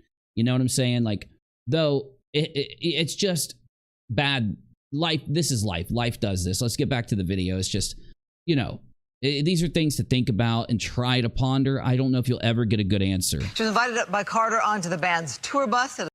Lauren says it may have been in the works already, and we don't know true. Janelle says it's possible. Seeing things in the public eye brought stuff back, and just now she's comfortable. Also, as a victim, maybe she doesn't care his feelings or him mourning. No, and that's what I meant, Janelle, completely, and I do understand. That's what I meant when I said that because of what Nick's done, and obviously she believes it, right? I'm only saying that, again, because I have to respect both sides. So Nick believes what he's saying. She believes what she's saying. And because of that, yeah, when someone's done this to you, you don't consider anything. You just consider that you need to go and do what you need to do. So, and I completely respect and understand that. And great point, Janelle. Thank you. Okay.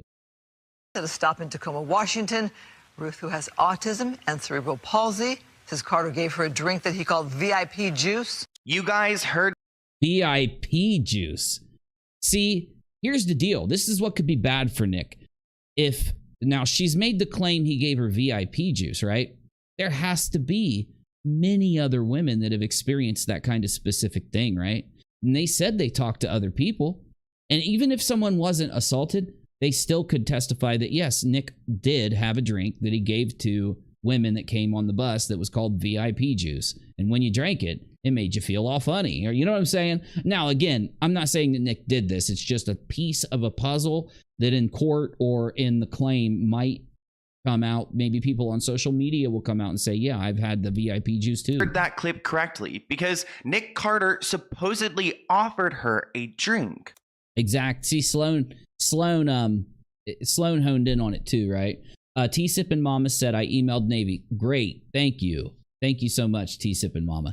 I know that, it takes time for all this to go through, but every single thing that we have helps, because what we're doing, again, we're doing something that's just not, we don't want to have to do it. We don't want to have these issues on YouTube. but you just had this happen to you.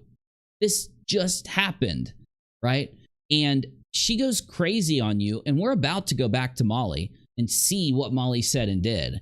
And she goes really inappropriate, right? And the idea is that if a YouTuber makes mistakes, because we're people, and they do what Molly did, which was dox, threaten, and run a fraud raiser, and then do all this stuff to protect it, if she can stop that behavior right now, and nothing like this is going to happen anymore, then it's solved. Not what happened, but at least that we're done with it happening on the platform. She won't stop. She won't stop. We've told her we've reported her to Team YouTube. We have told her that we didn't want to. We've told her to stop so that we didn't have to. She doxed and doxed and doxed and doxed and threatened and doxed and incited and doxed since then. It's like she wants to have this happen. She wants the report to go through. She wants people to not give her a chance. She wants to be like, listen, I'm going to be here and I'm going to attack and threaten and dox anyone I want. So you guys deal with it. That's what she wants. And you can't be that way around other people. You can't be the god. You can't be the queen. I'm sorry. There are too many people out there. You're not special. You're not invincible. You're not the person who calls the shots for anything more than you, right? It's just destructive and nasty. Nick asked her if she wanted a drink, and she asked for apple. Okay, so here's where I'm going to leave the video up. If we need to come back to it, we will. But we've got a good feeling for what Sloan did to Nick and his wife. He just exposed and put together, from what I can tell, what he's seen out there against Nick. He didn't make a claim. He compiled them. He compiled them together. Now, Molly is a representative of the Nick Carter Defense Squad. We've seen her do it. We watched a video a few days ago, and Navy, you probably remember that one, where she was actually saying, she was trying to speak out to the victim. He was trying to speak out and say, hey, you don't want to do this, and yada yada, remember? They're using you to go after Nick Carter. Yep. Yes. She was saying that Nick, that these people, Melissa and these other people, are using her to go after Nick. So what we're going to see now is Molly's continuation. This is her going even further. And then after we watch this, we're going to see Molly literally attack another person like she did myself and many others. Threats, doxes, mean things, all of that is coming right up.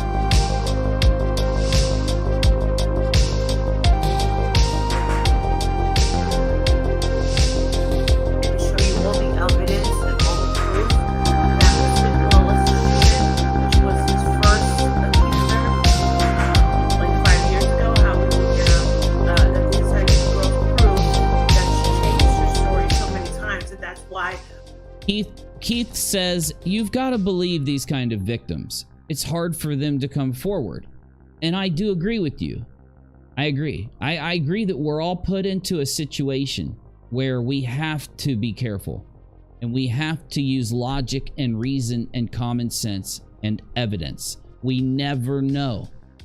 Now, the way things are, which way this kind of thing is going to go. And we are talking about the stakes are high. Nick Carter, his wife, could lose their influence and their celebrity. And only would that be a good thing if it's deserved, right? If no one is lying, if no one is making things up. So we're stuck. Like Navy said, Navy made the best point that we're at a stage in this, we just don't have enough information. So it's so hard to understand where we go with our minds. And in those types of scenarios, you have to, in my opinion, stay as neutral as you can until you have those evidence. And that's the hardest thing to do, because right now there are so many YouTube creators that are fighting for your attention. They are fighting for you to get caught up in what they're saying. They want to lead you to a place where they've made up their mind. They want to convince you. And what we need is when we're in this stage of a story, we need YouTubers to convince people to stay neutral, stay open-minded, and stay, vigilant that the only time our minds gets changed, evidence is put in front of our faces. Her accusations against Nick Carter never, and the police report was ripped off, thrown out, was because she in fact changed her story. Well, okay, I believe, Navy, that she's talking about Melissa here. She may not be, but I do think she's talking about Melissa right here. I'll put the Yeah, I link think in the the whole description. thing wrapped together. And this is from the woman. Remember, this is from the woman who was told by Nick Carter's people to not talk about this. Don't get involved. Hunter makes a really good point. Hunter says it's easier to target a YouTuber than it is to target the media. And so that is what we are not you are not unirock. I'm not unirock, or someone else isn't. I don't know. But what you said initially is very true. It's a very good point. When Melissa was threatening, when she was angry, let's say Melissa did send a threat to Sloan. If she did, I don't know if she did, she's faced with either targeting the media channels and the news channels that are putting out these reports about Nick, or choosing to go at a YouTuber. It's much easier to target a YouTuber. It very much is, right? Good point. So you can read that if you want to. Oh, I see what Hunter's saying. Hunter says these are allegations and false ones. To give it airtime without proof is slanderous. I disagree. If it's false allegations, we will snuff it out. We'll be able to tell that based on the evidence that comes. And when it happens, we'll defend Nick Carter. If the allegations aren't false, we'll do what we did on Twitter yesterday and in the beginning of this stream, like in that other case. And we will come here and call out the man that did the horrible thing. Like in the last story, the story that I talked about in the beginning of this stream. 3 years, there was a man on the internet and telling everybody he was innocent. And he had other YouTubers that are in our community that we've bumped into that were defending him and lying for him, saying that he had exonerating evidence and that it was all made up. They went around DMing people. You can go check my Twitter for this, trying to convince people that the man was innocent. Yesterday, or the day before, he got charged. The day before yesterday, he got charged with 20 years for doing it, the thing he did to his own daughter. So those people that defended him and championed him, they didn't come out and correct their story.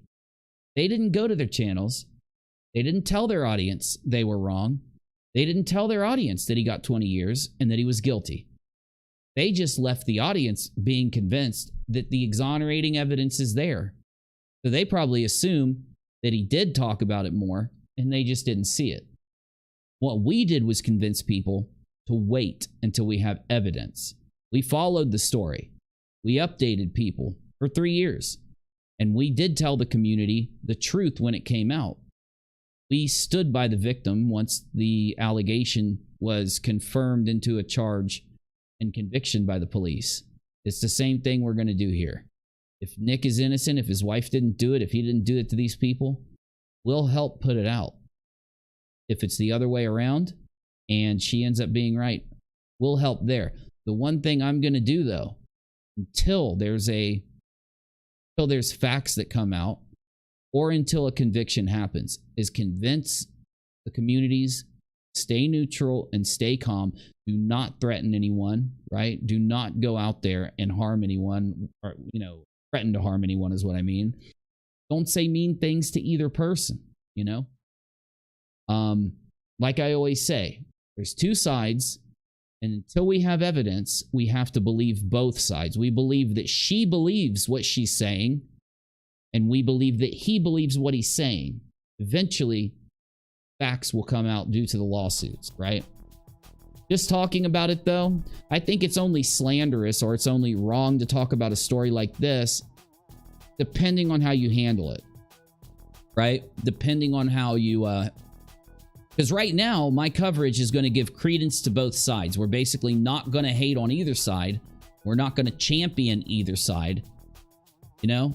And the people that are out there watching that might stumble by my show, they're going to end up making up their mind regardless. But some people may be influenced, hopefully, by what I'm saying.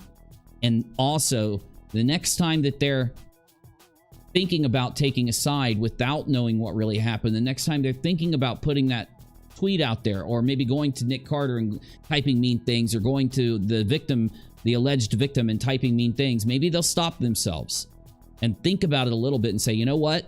I will wait until the facts are out there before I type all this stuff towards them. Typing your opinion is fine. Telling people what you think is fine. You just got to remember, unfortunately, what we've seen with people like Molly and these other people out there, unfortunately, people can be incited. People will take what they're seeing for some reason, even on the internet, a place where anybody can type or say anything, and they will allow someone else spamming something or someone else saying something to get in their heads and sway them. And as you start to fight against propaganda and fight against misinformation, once you realize that the internet is literally fake, it's just people typing things, anything they want to say at any time, you're going to see 99% non-factual to the very slim 1% factual that goes by. You got to keep that in the front of your mind in everything you look at, not just these kind of serious stories. But let's get back to Molly explaining what she thinks about these allegations. Again, this is because I am reacting to this video under fair use. The article is in the description if you want to read more about it. Nick Carter, proof that Sloan is connected to Melissa Schumann Hinchel's setup. And again, I hope Molly does have proof. I hope she does. Because a lot of people, another thing I'll say, and I don't care if I bore people by saying this, because it needs to be said. I don't care if it's not exciting. I don't care if it's not going to hook you in to watch my show. I got to say it. A lot of people will look at a thumbnail and they'll look at a title and they'll just think whatever the hell it says and move right along. Well, Molly must have fact-checked it. She must have proof that Sloan is connected to Melissa Schumann. Maybe she does. So where's the fact? Is the mind-changing piece of information when you look at the title or when you look at the thumbnail? No. It's when you go into the video and you see a fact. You see something, a claim, something Molly says that you can actually check yourself and see that she's telling the truth. Because if that's not there, this is false. And if this is false, not only is it clickbait, it's slanderous. It's wrong, and we need to figure it out. So let's see it. Something just came across. Kathy says, rockAlot, and Kathy, I saw that you covered this earlier. I clicked through it. I didn't get a chance to come to it live. I was really busy. I'm sorry, but I am checking up on you. And you're right, Kathy. Yes, you did a great job. Kathy says she's got no proof. There is none. It's Molly lying as usual. And of course, that's where I was going to go after we click through the video. But no, you're doing great too, Kat. I really appreciate what you're doing, Kathy. I do pay attention, okay? I really do. Across the in the past couple of minutes that I did show the hash, that I did show the his side. I know. I'm vaping. I caved. I did good for like 3 or 4 days. I almost quit. Soon as this one runs out, in a few days, I'm going to try to quit again. At least I got a few days down. I'm fallible. I'm a human being, but I am trying, you know, trying. 2 girls, and I could not believe it. I am mad at myself. I am. Now, I think it was yesterday or the day before, there's a YouTuber named Sloan. Remy says Melissa Schumann has a few years old video on her channel talking about Molly and what happened. Remy, what's the name of the channel? I know, Jemima. I know. You guys got to stay on me because I'm going to quit, and I'm going to make a video about quitting once I do it. Melissa Schumann, 4 years old. How Molly GoLightly. What the fuck? 4 years old. How Molly GoLightly started her channel. My Story, Melissa Schumann. Is this it, Remy? Is it this one that says My Story, Melissa Schumann?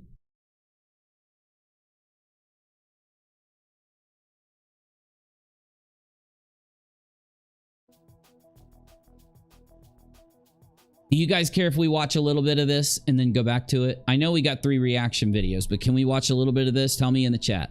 Yes or no? Is it okay if we watch a little bit of this together? I really want to see what... Oh, I really want to see what... This is 4 years old. I really want to see what this says, but I'm going to leave it up to you guys. You guys tell me in the chat, yes or no. Are we watching this?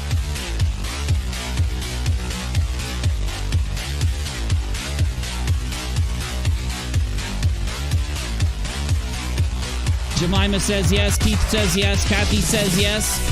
Janelle says yes. Diane says yes, please. Melody says yes. 2 more yeses and we're a go. Lorraine gives me a thumbs up. We just need 1 more. Yeah, boy, Lauren gave it to me. We going. We going. ASU mom says yes. Here we go.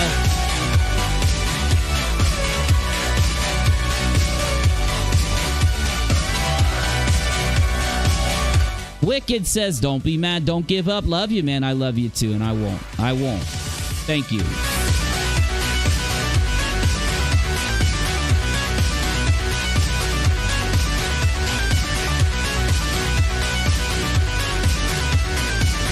Rose is a yes. Hope is a yes. Wicked's a yes.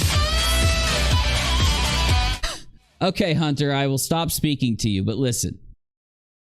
All I want to say is, I appreciate you having a differing opinion than me. And regardless of you not liking me or whatever it is, I will still keep your opinion in mind going forward. Let's go. Talking to me. Oh, he was talking to you? Okay. And mods, you know the rules.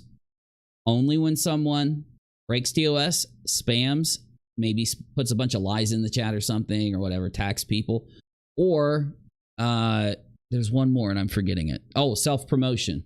Try to keep anyone with a differing opinion in the chat unless they get mean, and then it's okay to ban them. But the mods know. I'm just doing a reminder. There's Wicked's. Thank you, Wicked.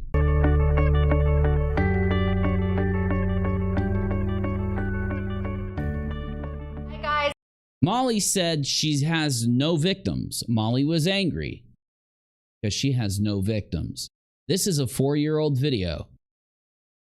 And it claims, we don't know if it's true or not yet, but it claims that this is how Molly started her channel all that time ago. Let's see what happened then. Guys, I'm Melissa Schumann and welcome back to my YouTube channel. Today, whatever happened to Melissa? Is this Melissa? Hold the front freaking door. Hold the door. Is this the Melissa Schumann? Is this the one that doesn't like Nick Carter or is going after Nick Carter or whatever? Is this her? Yeah. Yeah, this is her story. No. Apparently, so someone was saying in the live chat earlier that Molly actually started her channel to go after Melissa. OMGZ. You've got to be shitting me. You know what I'm shocked and surprised to see? An actual YouTube video. Like a woman with the camera on her face speaking to us. Because the way Molly describes this person, she describes the meanest, nastiest, most hateful person ever, right? I'm literally like knocked sideways by this. 4 years ago, the same person Molly's talking shit on now. This is crazy time. Let's hear it. This is main channel material, by the way. I'm gonna have to do a video tomorrow. She's from the girl band Dream. She's from a girl band? Apparently. I've never heard of Dream, but yeah, apparently she's from a girl band Dream. No freaking way. Where's she at here? Is that her? That is her. What? That's an outfit. That is an outfit. Okay. We literally are starting to get this shit together, y'all.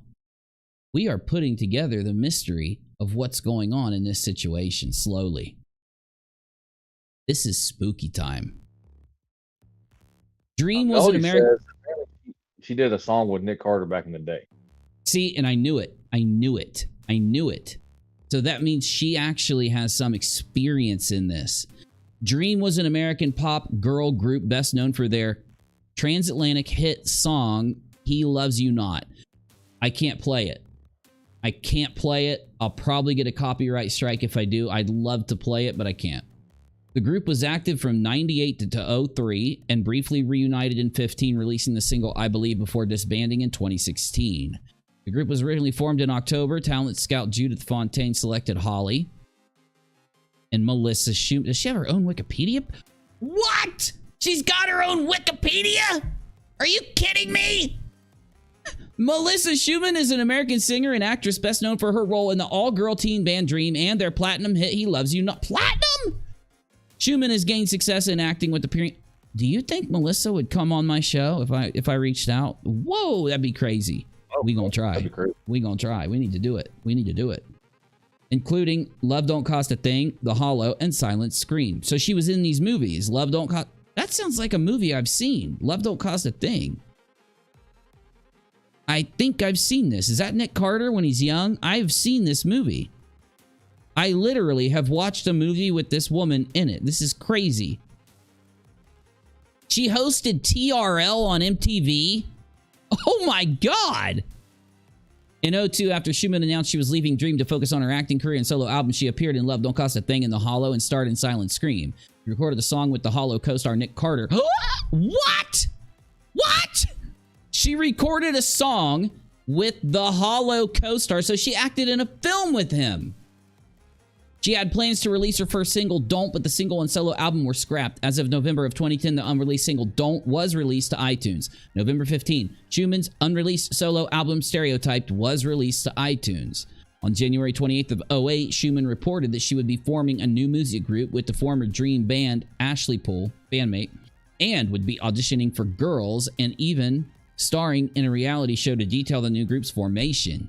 In 2012, Schumann confirmed that Lady Phoenix had disbanded following Ashley Poole's departure from the group, and the reality show was not picked up by any networks. May 11th, 2015, the original members of Dream got together for a mini reunion and posted a video online performing a cappella version of their 2000 single, He Loves You Not. The video went viral. What? The video went viral with over 23,000 views? That's not viral. Wait, what year? 2015. That's not viral in 2015. Are you crazy? I had more views than that. On May 29th, the original members of Dream all announced that they were making a comeback and launched Twitter and Facebook pages. They gained over 21,000 followers. On December 7th, well, that's not bad. I mean, I've got more than that, but it's not bad. On July, that means I'm semi-famous? Wow. I'm just kidding. July 8th, Dream joined other Y2K bands O-Town, Ryan Cabrera, and 98 Degrees on the My 2K tour. That's the most Y2K name I've ever heard. My 2K tour.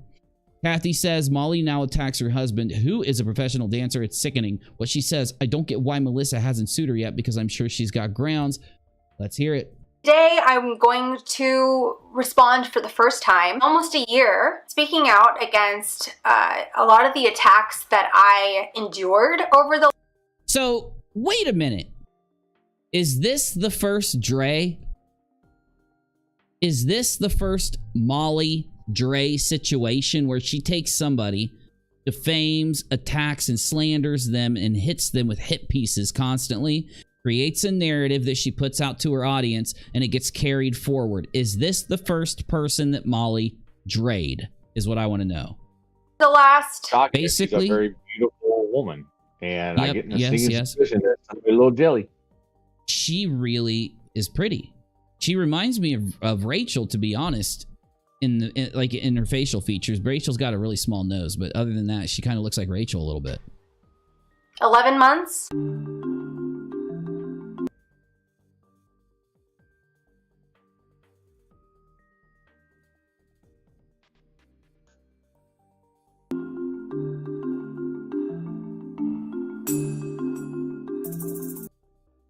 Unable to breathe, unable to scream, lost and trapped, lost in a dream, murdered by truth, murdered tragic, killed with agony, killed like magic, lying so hopeless, lying unforeseen, lost in your love, lost in a dream, sadness is infected, sadness grew, murdered by lies, murdered by truth. Jesus Christ, and it's a direct message.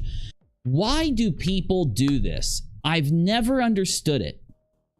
I get people that are trolling. Why do they troll in a way that's not funny? When I've trolled my whole life, I'm a meme lord. I make memes. One of my memes, The lobster meme has traveled from where it started, and everybody uses it now. My memes work. They're funny. They're relative to what's going on. This isn't. This is not good trolling. This is disgusting. Incitement. Incitement. Incitement. This is how they operate. You said it, Navy. You said it the other night on Twitter. You said there are creators. You didn't say it perfect. You said something and then I said something, but both of us came into this little realization. Remember? Yeah, it's basically what I said was that the people that do this are the ones that are not imaginative enough to be actual creators, and so they have to piggyback off other people's stuff and attack folks. Exactly. There are people that create. They are creators. They make things. They put out things that are entertaining, that are positive, that are truthful, and that are performative, and they come together and it makes something good, and that's what gets them their views. Then there are people that absorb, they leech, they attack, they lie, they create a narrative, right? And those people have to attack someone who creates. They have to gather the drip off of those people, create and form a group that doesn't like or hates. And that's why there is an incentive in what Molly does. There is an incentive in what Justin and Betty and LB and even, I hate to say it, but even Charlotte. There is an incentive in this kind of content to maximize the hate, maximize the anger. That's why they end up, when they run out of something to complain or turn into a giant cancel situation, they end up lying. They end up making something up, right? Anyway, let's back to the video. Wicked says trolling should be funny, otherwise you're just eating goats, and anyone can eat a goat. Exactly. It's cringy. It's obsession. I wasn't going to go into the whole thing because it is a little bit, you know, I end up talking a little bit. I'll keep it short. But yeah, when they're doing the hate thing and the incentive to attack and they're inciting, they are basically, it's obsession. It's an obsession. It's a jealousy. It's the negative side. You've got the positive side where you create, and you've got the negative side where you leech, right? Now, the thing is, if you want to be big by leeching, oh my God, I just had an epiphany. If you want to be big by leeching, you start out doing what Molly did to Schumann, and you move it up with the bigger, and you do it to bigger people, you do it to people in more horrible situations, and you hope that you get one that clicks like Dre. And you blow it up as big as you can with as much lying, as much hate, as much cut down videos that just create a narrative instead of the truth. You know what I'm saying?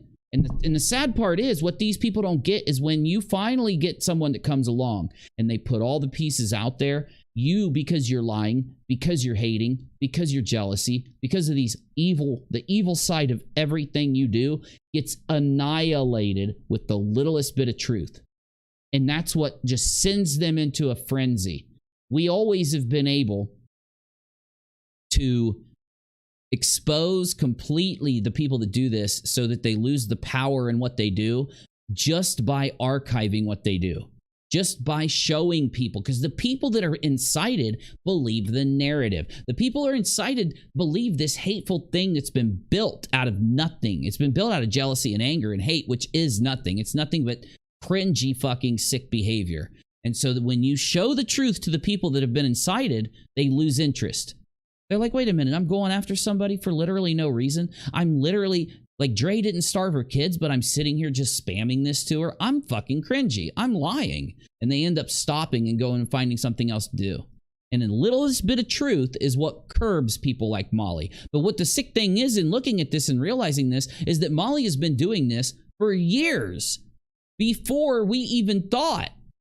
Like, I was thinking Molly made her channel and tried to do an actual YouTube thing and then turned into what she is. Hell no. She's been perfecting the leeching formula since she came on the fucking platform. This is insanity, man. You were warned. I hope these Backstreet Boy fans get you good. I always knew it was these people behind the false R allegation against Nick. Oh my God, this is 4 years ago. Oh my God. Wow.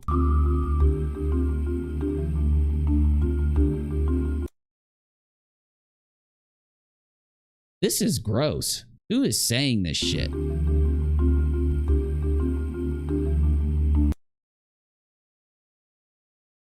She was not hard.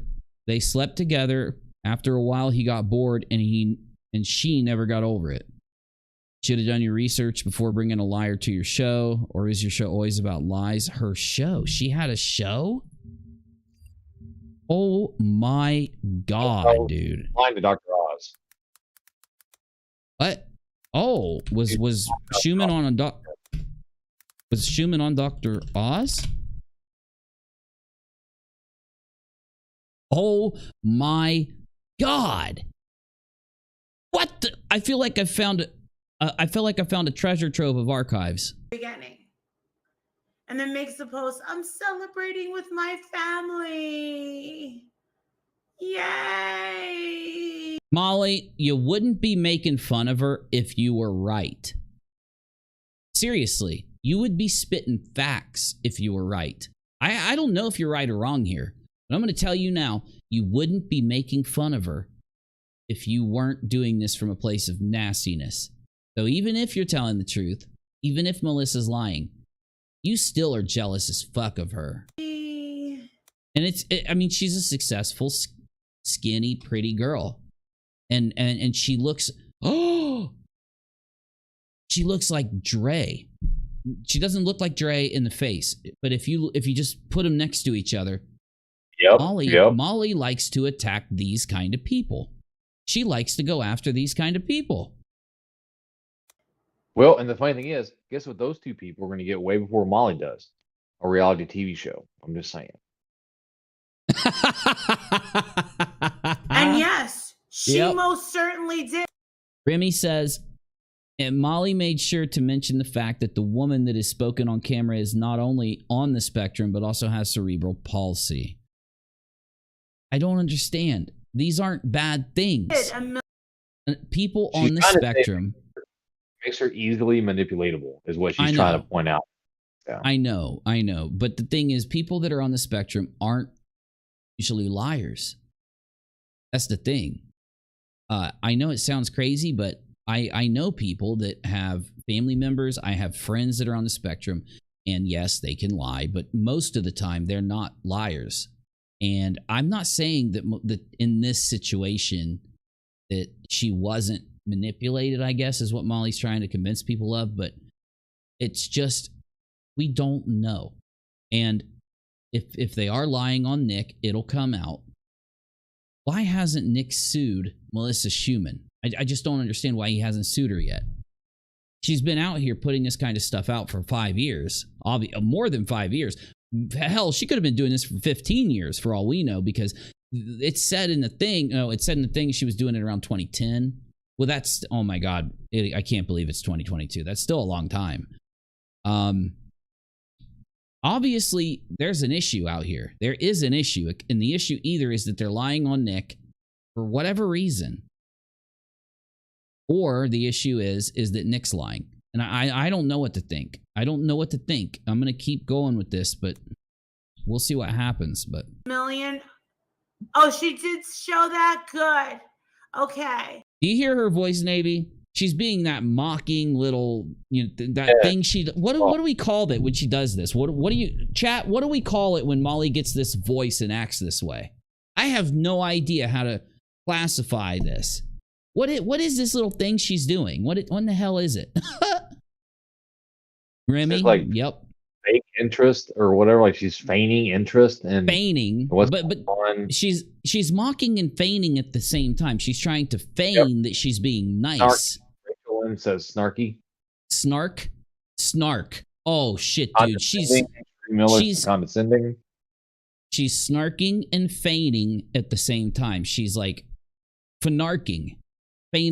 She's feigning and snarking. Fanarking. So it makes her mocking, the victim. Snarking, entitlement.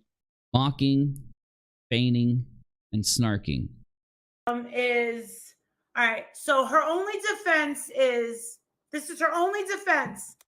It's like she's comfortable doing this. It's like she's turned back into 5 years ago Molly. I told you. Chat, I have to do something really hard. Vein arcing. Oh my God, I love it. Vein arcing. Vein, snarking, lying. Chat, I've got to put you on the spot. Don't get mad at me, but I'm going to put you on the spot. I'm starting a poll. You already know what it's going to be. You already know what it's going to be. What side are you on? Option 1, Nick. Option 2, Melissa. Nick's side or Melissa's side? I am not asking you what you believe if Nick is guilty or not. Just asking you who is more honest in this situation, Melissa Schumann or Nick. And I'm not asking for the truth, your feeling, your opinion. Where are you sitting? That's all I'm asking. And I want you to be honest so we get an actual poll on this, okay? Over and over again. Upload them onto the website. What are we gonna find when we listen to everything that Melissa Schumann has to say? What are we gonna find? Are we gonna find a liar? Are we gonna find the truth? We're gonna find an act? And then what are we gonna find when we listen to what Molly has to say about Melissa? Tails said she's talking about T-Sip and Mama right here. Oh, she's talking about T-Sip and Mama in this one? Oh, I'm sorry. Because T-Sip and Mama we need to listen to this. Yeah. Yep. Okay. So we need to listen to this one. I'm gonna try to skip through it a little bit. Thank you for I got 5 videos up, so thank you. I don't know though. This whole thing with Melissa Schumann's bothering me. It really is bothering me. I usually don't get this kind of feeling when we go into a story like this, and I'm feeling. I had no access to at that time. I was using my phone. About this.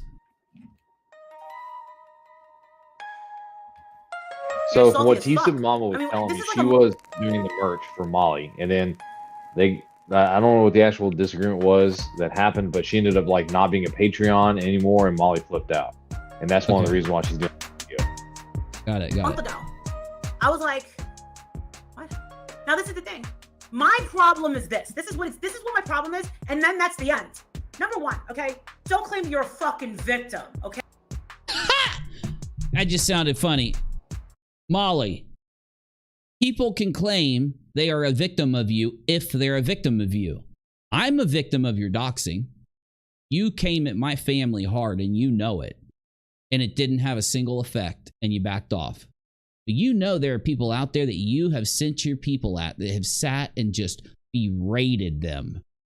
And I think we're finding that you've been berating people through the viewership that you have since 5 years ago with Melissa.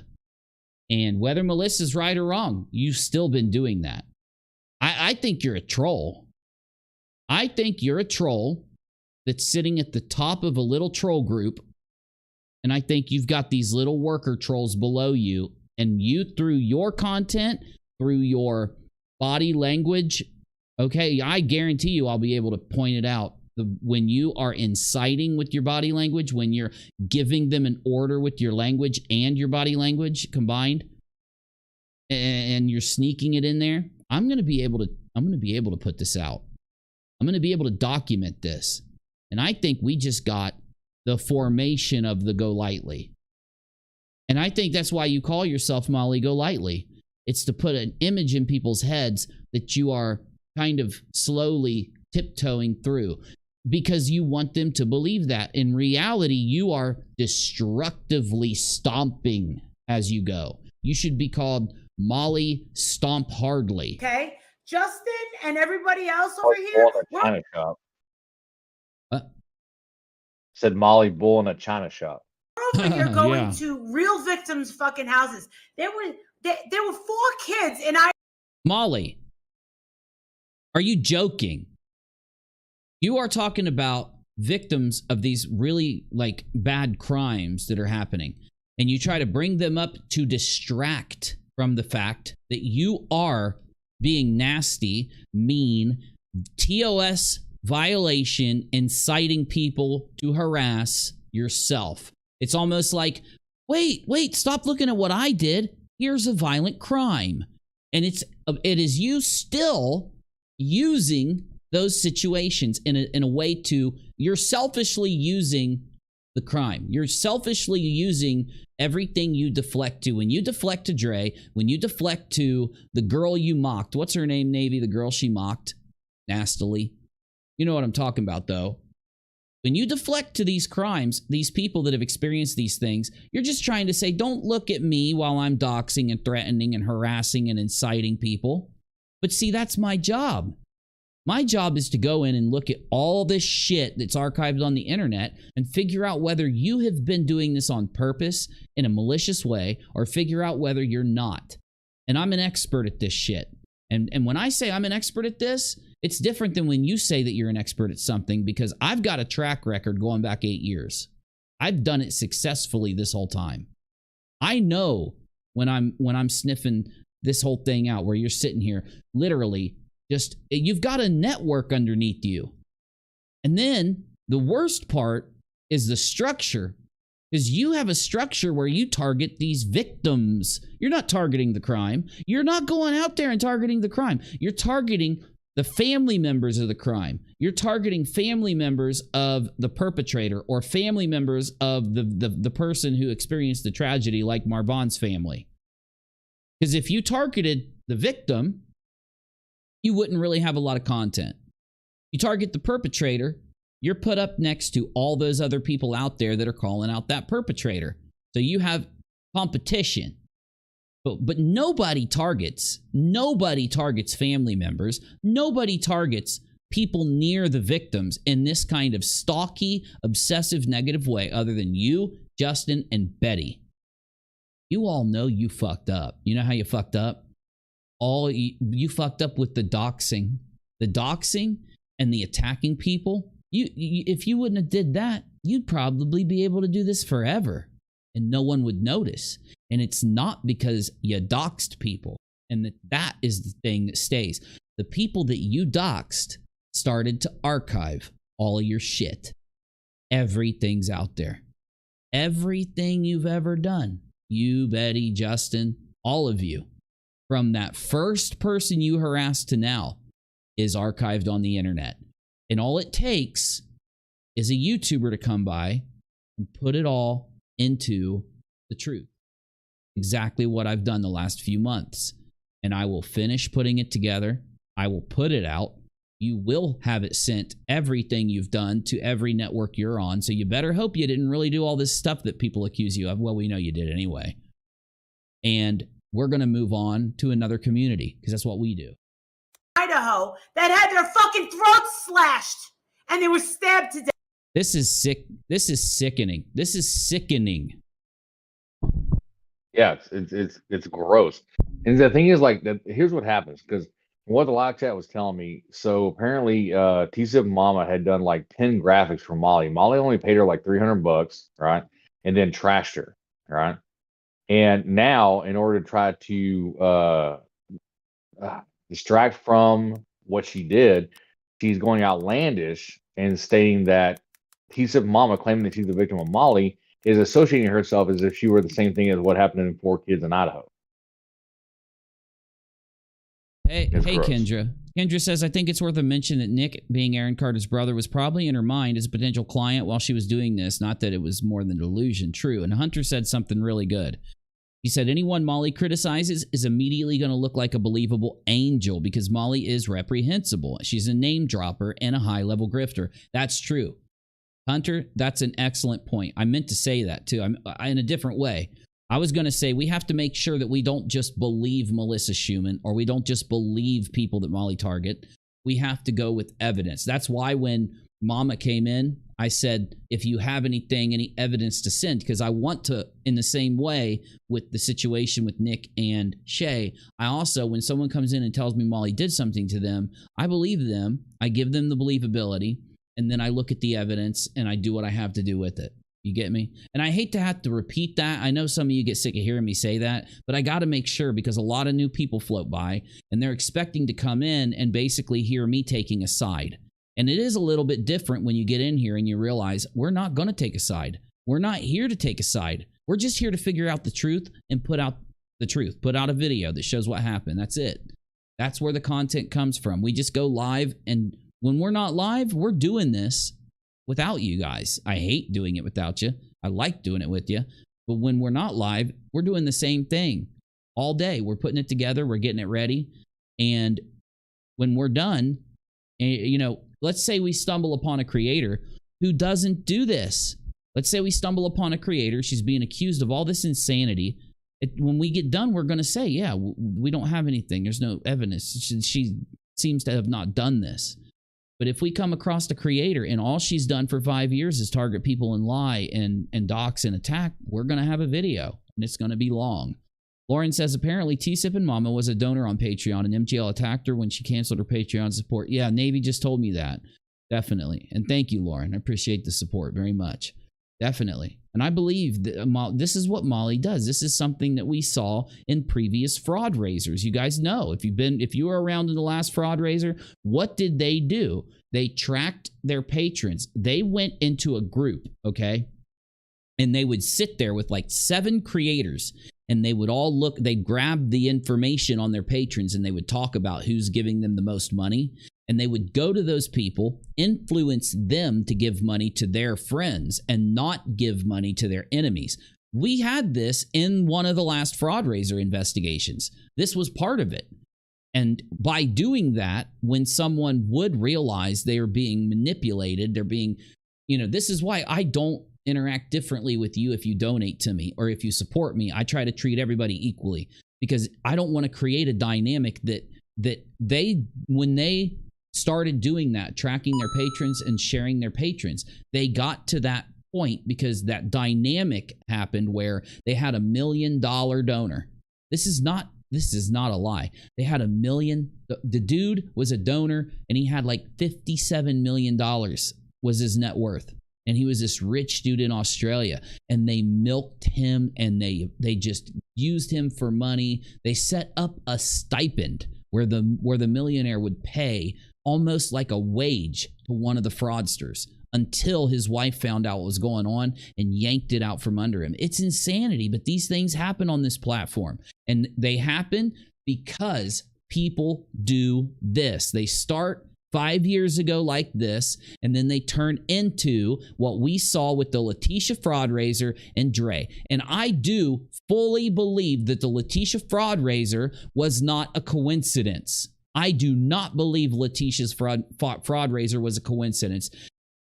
I have laid it out on the table. I have told you guys every detail of that, and I have showed you that there was a time where Molly didn't talk about Dre, and we had screenshots of her going through these groups on Facebook talking about things, and she did her first video on Dre.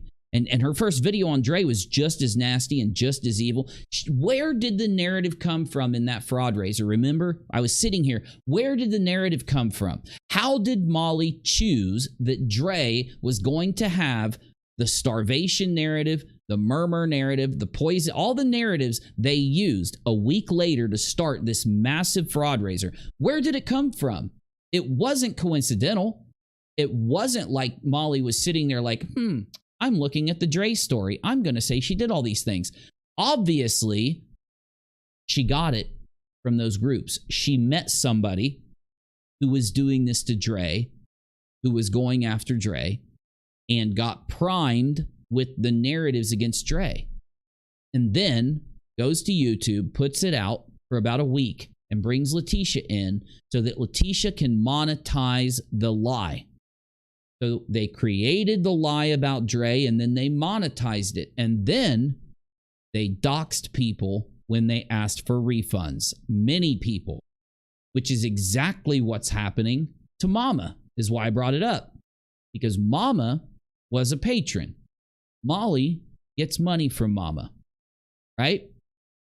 Molly has almost like You're not only donating money to her, but she's using you for some kind of like service to her channel. Because look at this channel, man. Compare her live stream to this one. And I'm not saying my live stream's great, but she's not even doing a fucking professional live stream.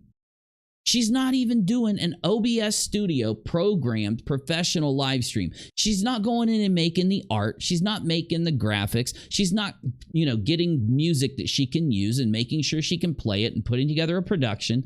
But she's still sitting here expecting to be paid all this money.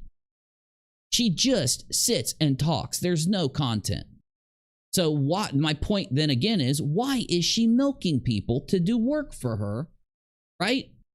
What work needs to be done here? If she, you know, it's a lot of work to be able to learn to do all the things you've got to do if you want to be a creator. It's not a lot of work once you learn it. I mean, it is. It's a couple hours of work before you go live, right? Once you've spent a couple years and build up what you do. The thing is, though, she is still stuck on level 1. She is on square one in YouTube content because she has focused her time instead of evolving her channel, instead of evolving her content, she has focused it in these grifts. This is every one of these people, every one of the grifters that are out there, every one of these people, that's what they do.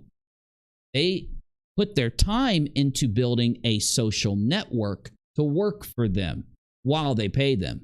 Building a social network that will go and incite, that will accept the incitement to harassment and deliver the harassment. Then Molly directs, see, Molly's expertise is in who to direct the harassment at, who to build the narrative on, who to build the lie on so that it can lead to the Letitia fraud raiser. You see what I'm saying? That's not work. It's like when you have a contract with someone. If I hired Navy to help me rob a bank and I made him draw up a contract, that contract doesn't apply. It's an illegal contract, right? So all of the bullshit work she does to build her little social structure of trolls, to go out and create narratives, to go troll around social media and build all this bullshit that she spouts is not work. It doesn't apply. It's zero, nilch. It's actually negative because it's against the TOS. I know I'm rambling. I'll shut up. To me, that's a fucking victim. You all. Actually, they're all victims. Yes. They're all victims. Well, and you know, one thing we learned about Molly is that it's very simple. If you are an attractive female who's successful and something bad happens to you or around you, she's going to attack you. Plain and simple.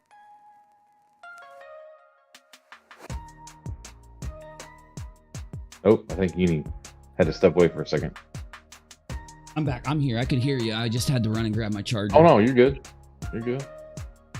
But I mean, that's her modus operandi. If she's not outside yelling at someone's house, if you are an attractive, successful female and something bad has happened to you around you, I can almost guarantee it. I'm gonna unidomus this stuff and say that she will attack you. Yeah. Right? Oh yeah. And she goes after the blondes. It doesn't even have to. You don't have to be a natural blonde. You know what I'm saying? Nope. And it's crazy too because it's almost like there's almost a. It's not. See, and you know what I said about Molly the other day? I said that she's different from some of these other people. These other people have a sexual side to who they harass, right? What were we talking about? I think we were talking about the dude that got caught masturbating on stream, Steve McRae. He was like watching porn and masturbating while these girls were talking about stuff.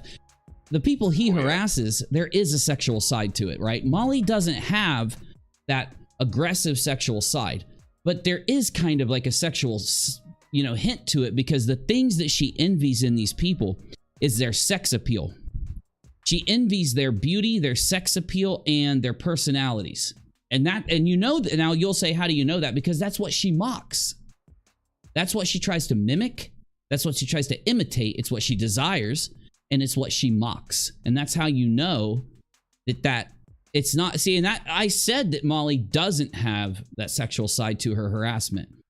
So the problem is that Molly goes further openly because I think the people that have that sexual side are more creepy. They have to creep when they do their shit.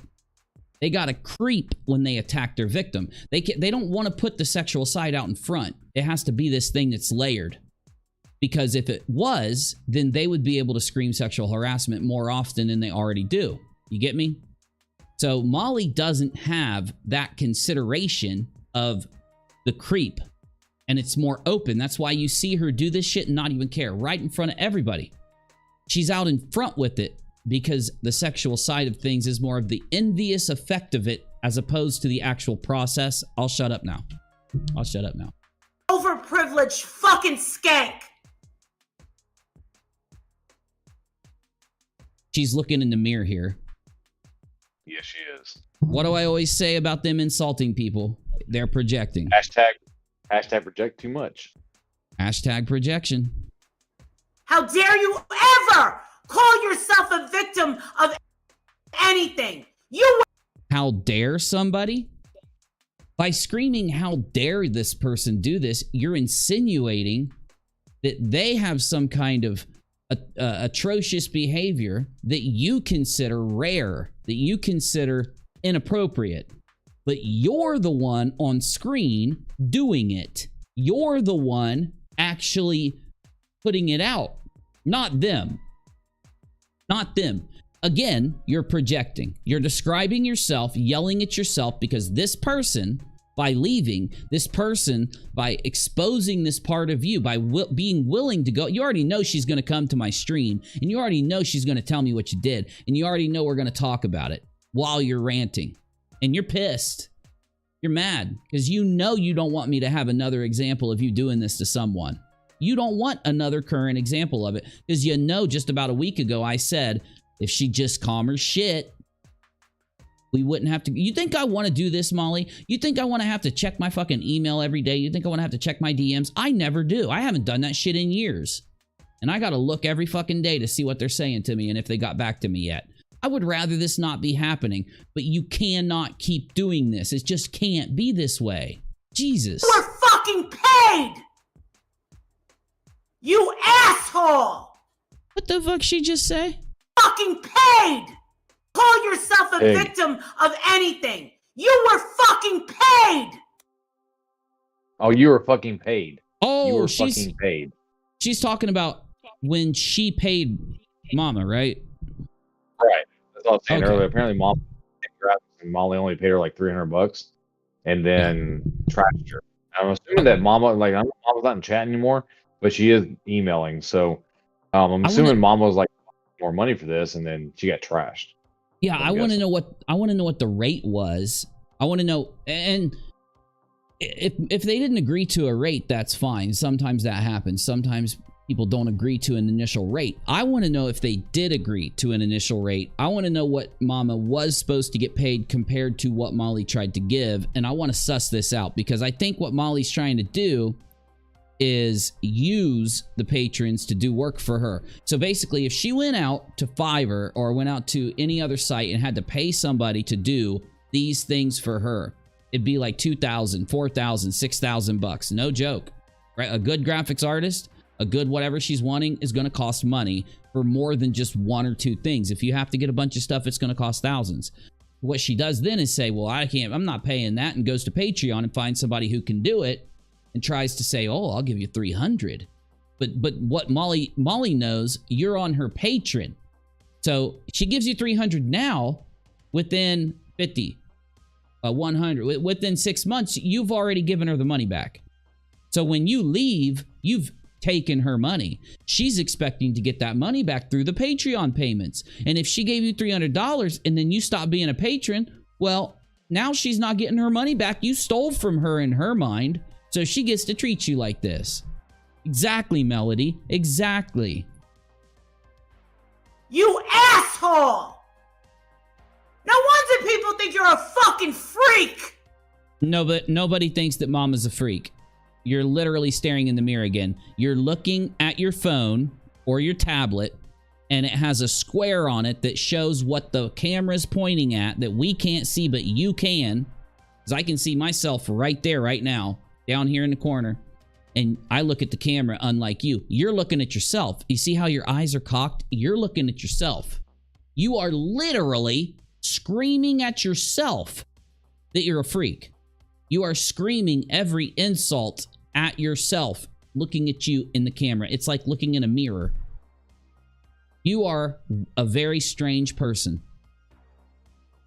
Very strange to watch an adult look into a digital mirror and call themselves these names, because we know that you don't know this shit about her. We know you haven't interacted with her enough to know if she's a freak or not, or if she's the things you're saying, but we do know you're looking right at your freaking self. This is the ultimate form of projection. You're saying this to you, and that's why you're getting more angry. The victim of Molly GoLightly. You were fucking paid. No one took advantage of you. You just took advantage of her in this video. So you expect me to believe you didn't treat her this way before the video and take advantage. When you start to yell, when you start to put them down, when you start to, you can't have somebody work for you and treat them like shit. It's against the ethical considerations. I don't know what to say. Labor law, who knows? But it is definitely wrong. You don't get to pay them and then sit there and bully them. And when they leave, and then you don't get your money back through their future Patreon payments, you get mad. Oh, my stuff is so fucking good. Is it now? Why, yeah, because you hired her. Right? Apparently it was good enough for her to hire her. Oh, it was. It was great. No. She would have never hired her if it wasn't thebomb.com. Never.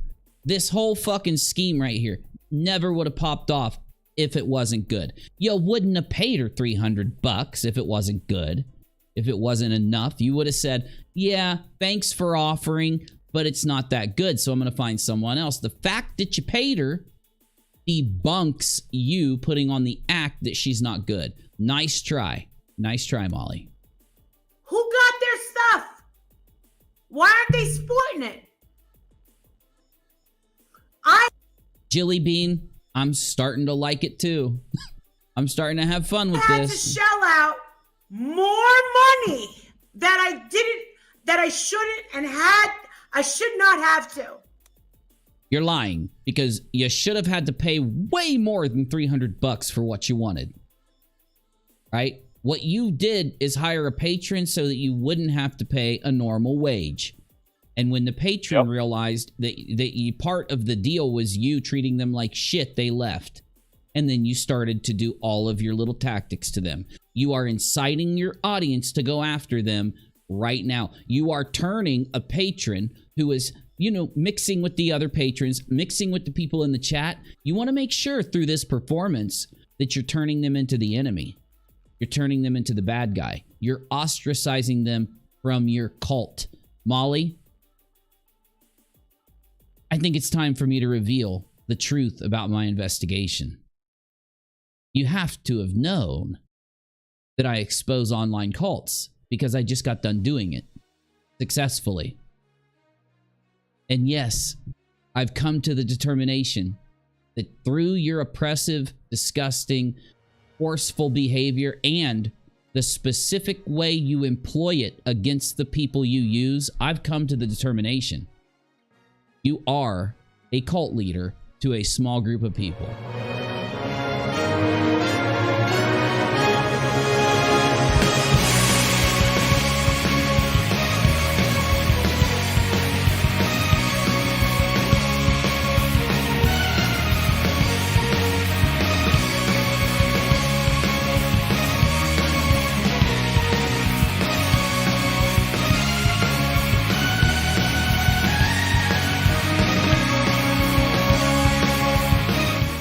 Absolutely 100%. Absolutely. And I don't just say things here, I prove them. So I'm going to prove it right now. You are a cult leader. You have a cult of people that you put social pressure on so that you can use them for their work. You can entertain them in specific ways. You can offer them a pseudo celebrity frontline That's the mask. That's the fakeness. The celebrity is pseudo. It's fake. Pseudo celebrity. Fake celebrity. The pseudo celebrity layer hides the fact that you are manipulating them into being your foot soldiers in an online game of cringe by Molly. They will do anything you want them to. You give them a name, they'll dox them. They'll find their address. They'll give you pictures. They'll go there and videotape. That's dedication. They will put themselves into a position where they're violating one of the most protected rights of an individual so that you not even can gain that much from it. You do it to these people just so that you can bully them the slightest bit. And your cult member doesn't realize that they have stalked somebody. They have cyber stalked somebody to gain the information that they need to real life stalk them. If you stalk somebody's property, I'm sorry, you're still violating their privacy just as much as when you stalk them if they own it or if they live there. They go to the property, they go to the place, they gain the pictures, and then you give it to you so that you can give them their reward. You use their work to further your goal of manipulation. All of it to build the narratives that you push. I am convinced that the inner cult of the Molly GoLightly doesn't even care that the majority of her bullshit is fake. They don't care if Dre didn't starve the kids. They want Molly to make them believe it. They get mad at me and other people when we debunk it because they're invested in the fantasy. These fantasies are literally built with details that build a real crime that they believe. So after they build the fake crime, they start the hashtag justice for the fake crime. The fact is, not a lot of people are in your cult. I'm going to guess 30 people, 40 people. It's not every person that pays you. It's not every person who follows you or watches you. It's just the most hardcore inner circle. And every cult works that way. Look at Nixium. You know, Raniere had a cult. And if you watch, you can go to HBO. And if you want to watch the Brittany Murphy story, you'll see yours truly in it.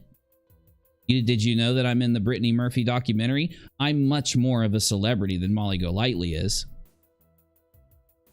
You want to see me, your favorite YouTuber on HBO? Here, I'll show you. I don't know if I've shown you guys this in a while. Here we are. Me, your favorite YouTuber. I encourage you to go watch the entire video on HBO because it's great. Really is good, but take a listen. Brittany Murphy dies at 32 years old. And I was like, what? Today, I'm going to be telling you guys about a true crime story that I am really interested in, as well as doing my makeup. Could have Brittany Murphy's death been prevented? Absolutely. She was dealing with an eating disorder. Everybody thought, like, did she overdose? This shady business guy that Brittany married, something freaky happened. Oh my gosh! I'm wearing my same hat. Where's my shirt? Oh, wait, what shirt is that? I know what shirt that is. I'm going to wear that tomorrow. I'm going to wear my hat, and I'm going to wear that shirt. So when you're going over to HBO to look at the story of Nexium, which is, what, do you remember the name of it? Navy, the Nexium story? Make sure you stop by my show and watch the Brittany Murphy documentary. It's the name of the Keith Raniere documentary. It's like Words something, or you see, Keith, you know that guy, you know that handsome guy on that Brittany Murphy documentary. I did a lot of content on Brittany Murphy. I'm a little bit of a Brittany Murphy death expert. I'll have to do a video for you soon. We'll have to do a live stream about it. Oh. The Vow, Cherie, The Vow. Thank you. The Vow. So Keith Raniere on HBO. The Vow is the name of the show. It is amazing because the way that they filmed it makes you listen to Rhaenyra at first and you kind of like believe him. And then in the middle of it, they hit you. Okay. And it really warps you. It really gives you a trip. It gives you a mind trip. So go watch The Vow, because as you watch it, you're going to notice that Keith Raniere and almost every cult leader out there builds their cult through layers. Okay. They build their cult through layers. And they do that so that the outer layer will be, outside of the outer layer is the media and the presence of the cult. So this is her on YouTube. For Molly, this is basically the algorithm and people that come into the cult. This layer is the people that watch her. The layer in here will be people that might support her sometimes and watch her a lot. This layer is going to bounce around. They're going to come in and out. This layer is going to be more dedicated. This layer is going to be very much of a supporter of Molly, a subscriber, watch all of her stuff, but they're not in the cult. You still have a couple more layers before you get to the center. The center is the cult. This right here is the cult. That small circle is ever changing. There'll be people that come in and people that go out. And those people, Molly picks them based on the value that those people give her. It could be a really high tier donator. It could be somebody who doesn't donate anything, but they dox constantly for her.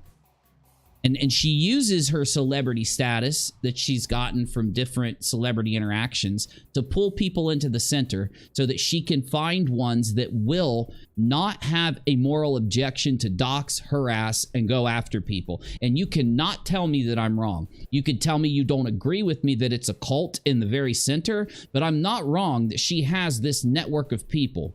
And that network, literally, you can see them operating. I've literally, while she's been live, I've shown you her live chat after she's mad at somebody. And then they say, I just went to the Facebook and reported it. I just went and left a message. I just DM'd them. Molly will start yelling about somebody and magically she'll say, oh, look, I've got your house. Oh, I got pictures of you. Because those people go get it and give it to her.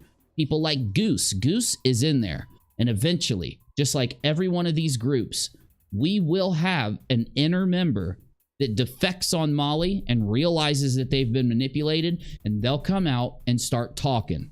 And then another one, and then another one. And as Molly's cult falls apart, we'll end up getting testimony and interviews that'll build the truth of what she does in that inner circle that we don't know about. Because I'm going to tell you, every YouTuber like this, you only see the top 5% of what they do. Typically because they make mistakes. Now, like with the last cult that we busted, they made mistakes after mistake. And once they make a mistake, they get panicky and they get sloppy. Every mistake, they get more sloppy and more panicky, right? Now, Molly's different. Because with that group, about 5% of the shit they did, we knew about at the top layer. And we had to find out the rest from people that came to us. With Molly, she does so much of it in front of everybody because she's so comfortable in this. I don't think there's going to be a lot of realizations and things other than how deep she's went, how many other people she's doxed that she's never talked about. And I guarantee there's at least, the number Molly has publicly doxed is at least equal or greater than that. The number that she has not publicly doxed that we don't even know about is equal to or greater than the people we know about. And the issue is that the people we know about is like 200. That's the issue. Oh, Lauren, thank you. Anyone that donos on PayPal or any other way, thank you. Thank you. Very, very, very, very, very, very, very, very much. You know what? You know what I think I'm going to do? I think I'm going to do an extra stream. Thank you. It's 11 p.m. I think we've been streaming long enough. Yeah, we've gone 2 hours and 45 minutes. Tomorrow, we're going to be watching a lot of Melissa Schumann content. We're going to finish what she did to Mama. We're going to go into even more stuff, but I want to sit and hang with my peeps. I want to do a stream. You know what I'm going to do? I'm going to do a member stream, but I'm going to leave it open so other people can come in because I just want to talk to my members. I just want to hang with everybody. And if you're not a member because you don't have enough money, that's why I'm not going to click the member only button. It's going to be a member-only stream that you're all welcome to, because I really try to treat all of you guys equally. I will do a member-only stream this weekend, but for now, I'm going to leave it open. I will see you here in about a half an hour for the next stream, maybe a little sooner. I'll schedule it in a minute. Navy, what are you thinking about this Melissa Schumann thing going back 5 years, dude? What are you thinking? Well, so the thing, here's what I'm thinking. There's enough there that I understand why it's a thing. The only thing I don't have is the actual, like, you know, investigation and the proof of things, because we trust but verify is what we do. Sure. That's where you see everything in life, right? Like, you know, someone comes in and says, you know, hey, this and this happened. You're like, okay, we believe this happened. Let's go find out if we can prove this happened, right? And so the only problem we have with all this and talking about this is that, like I said before, is that there's just a lot of gaps. We don't have all the filling information to make an actual, like, response or agree with something or not agree with it yet.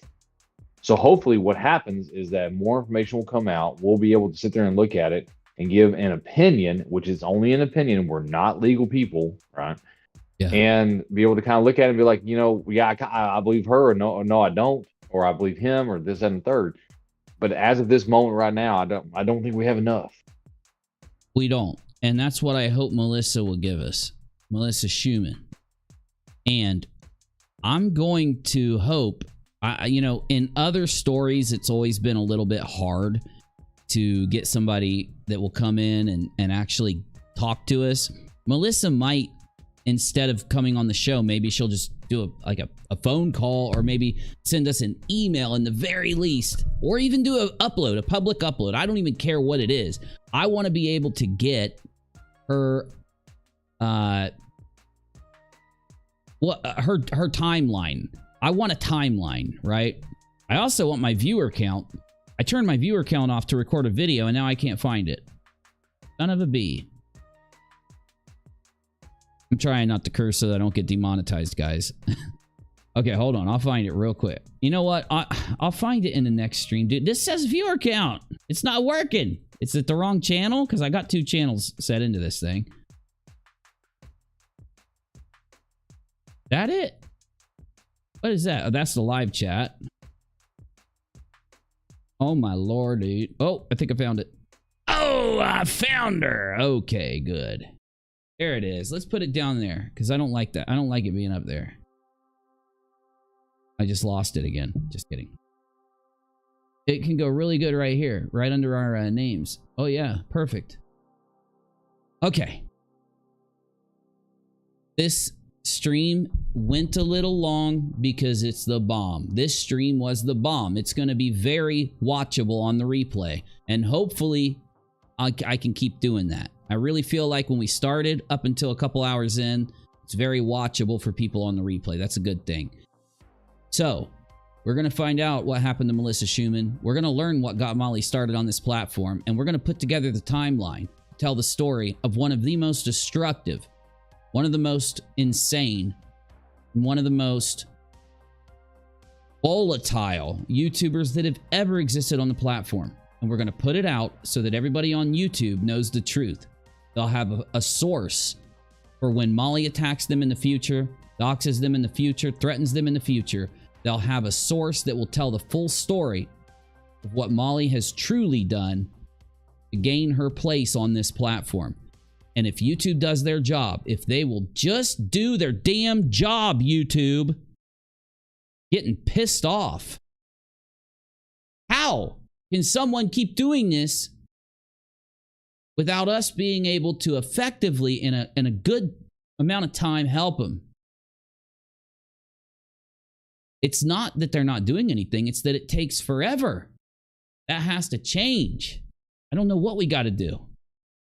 Who knows? I know one thing. You guys. Yo, rock. I'll be back.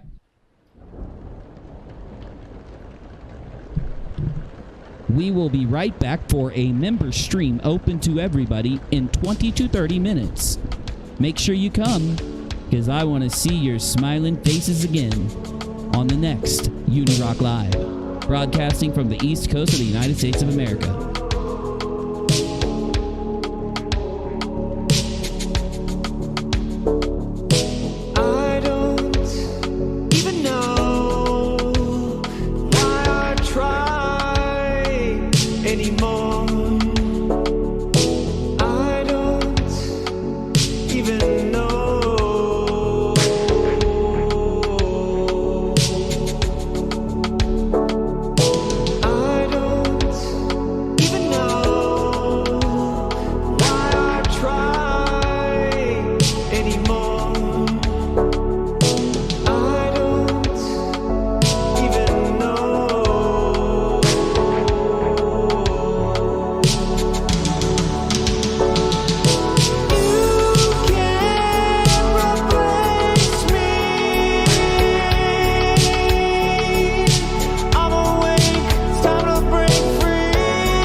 fun, Unirock. That was a really good stream. You did like a really super good. Shut up, Busy. Stop trying to butter my bun, bro. You didn't help me at all this time.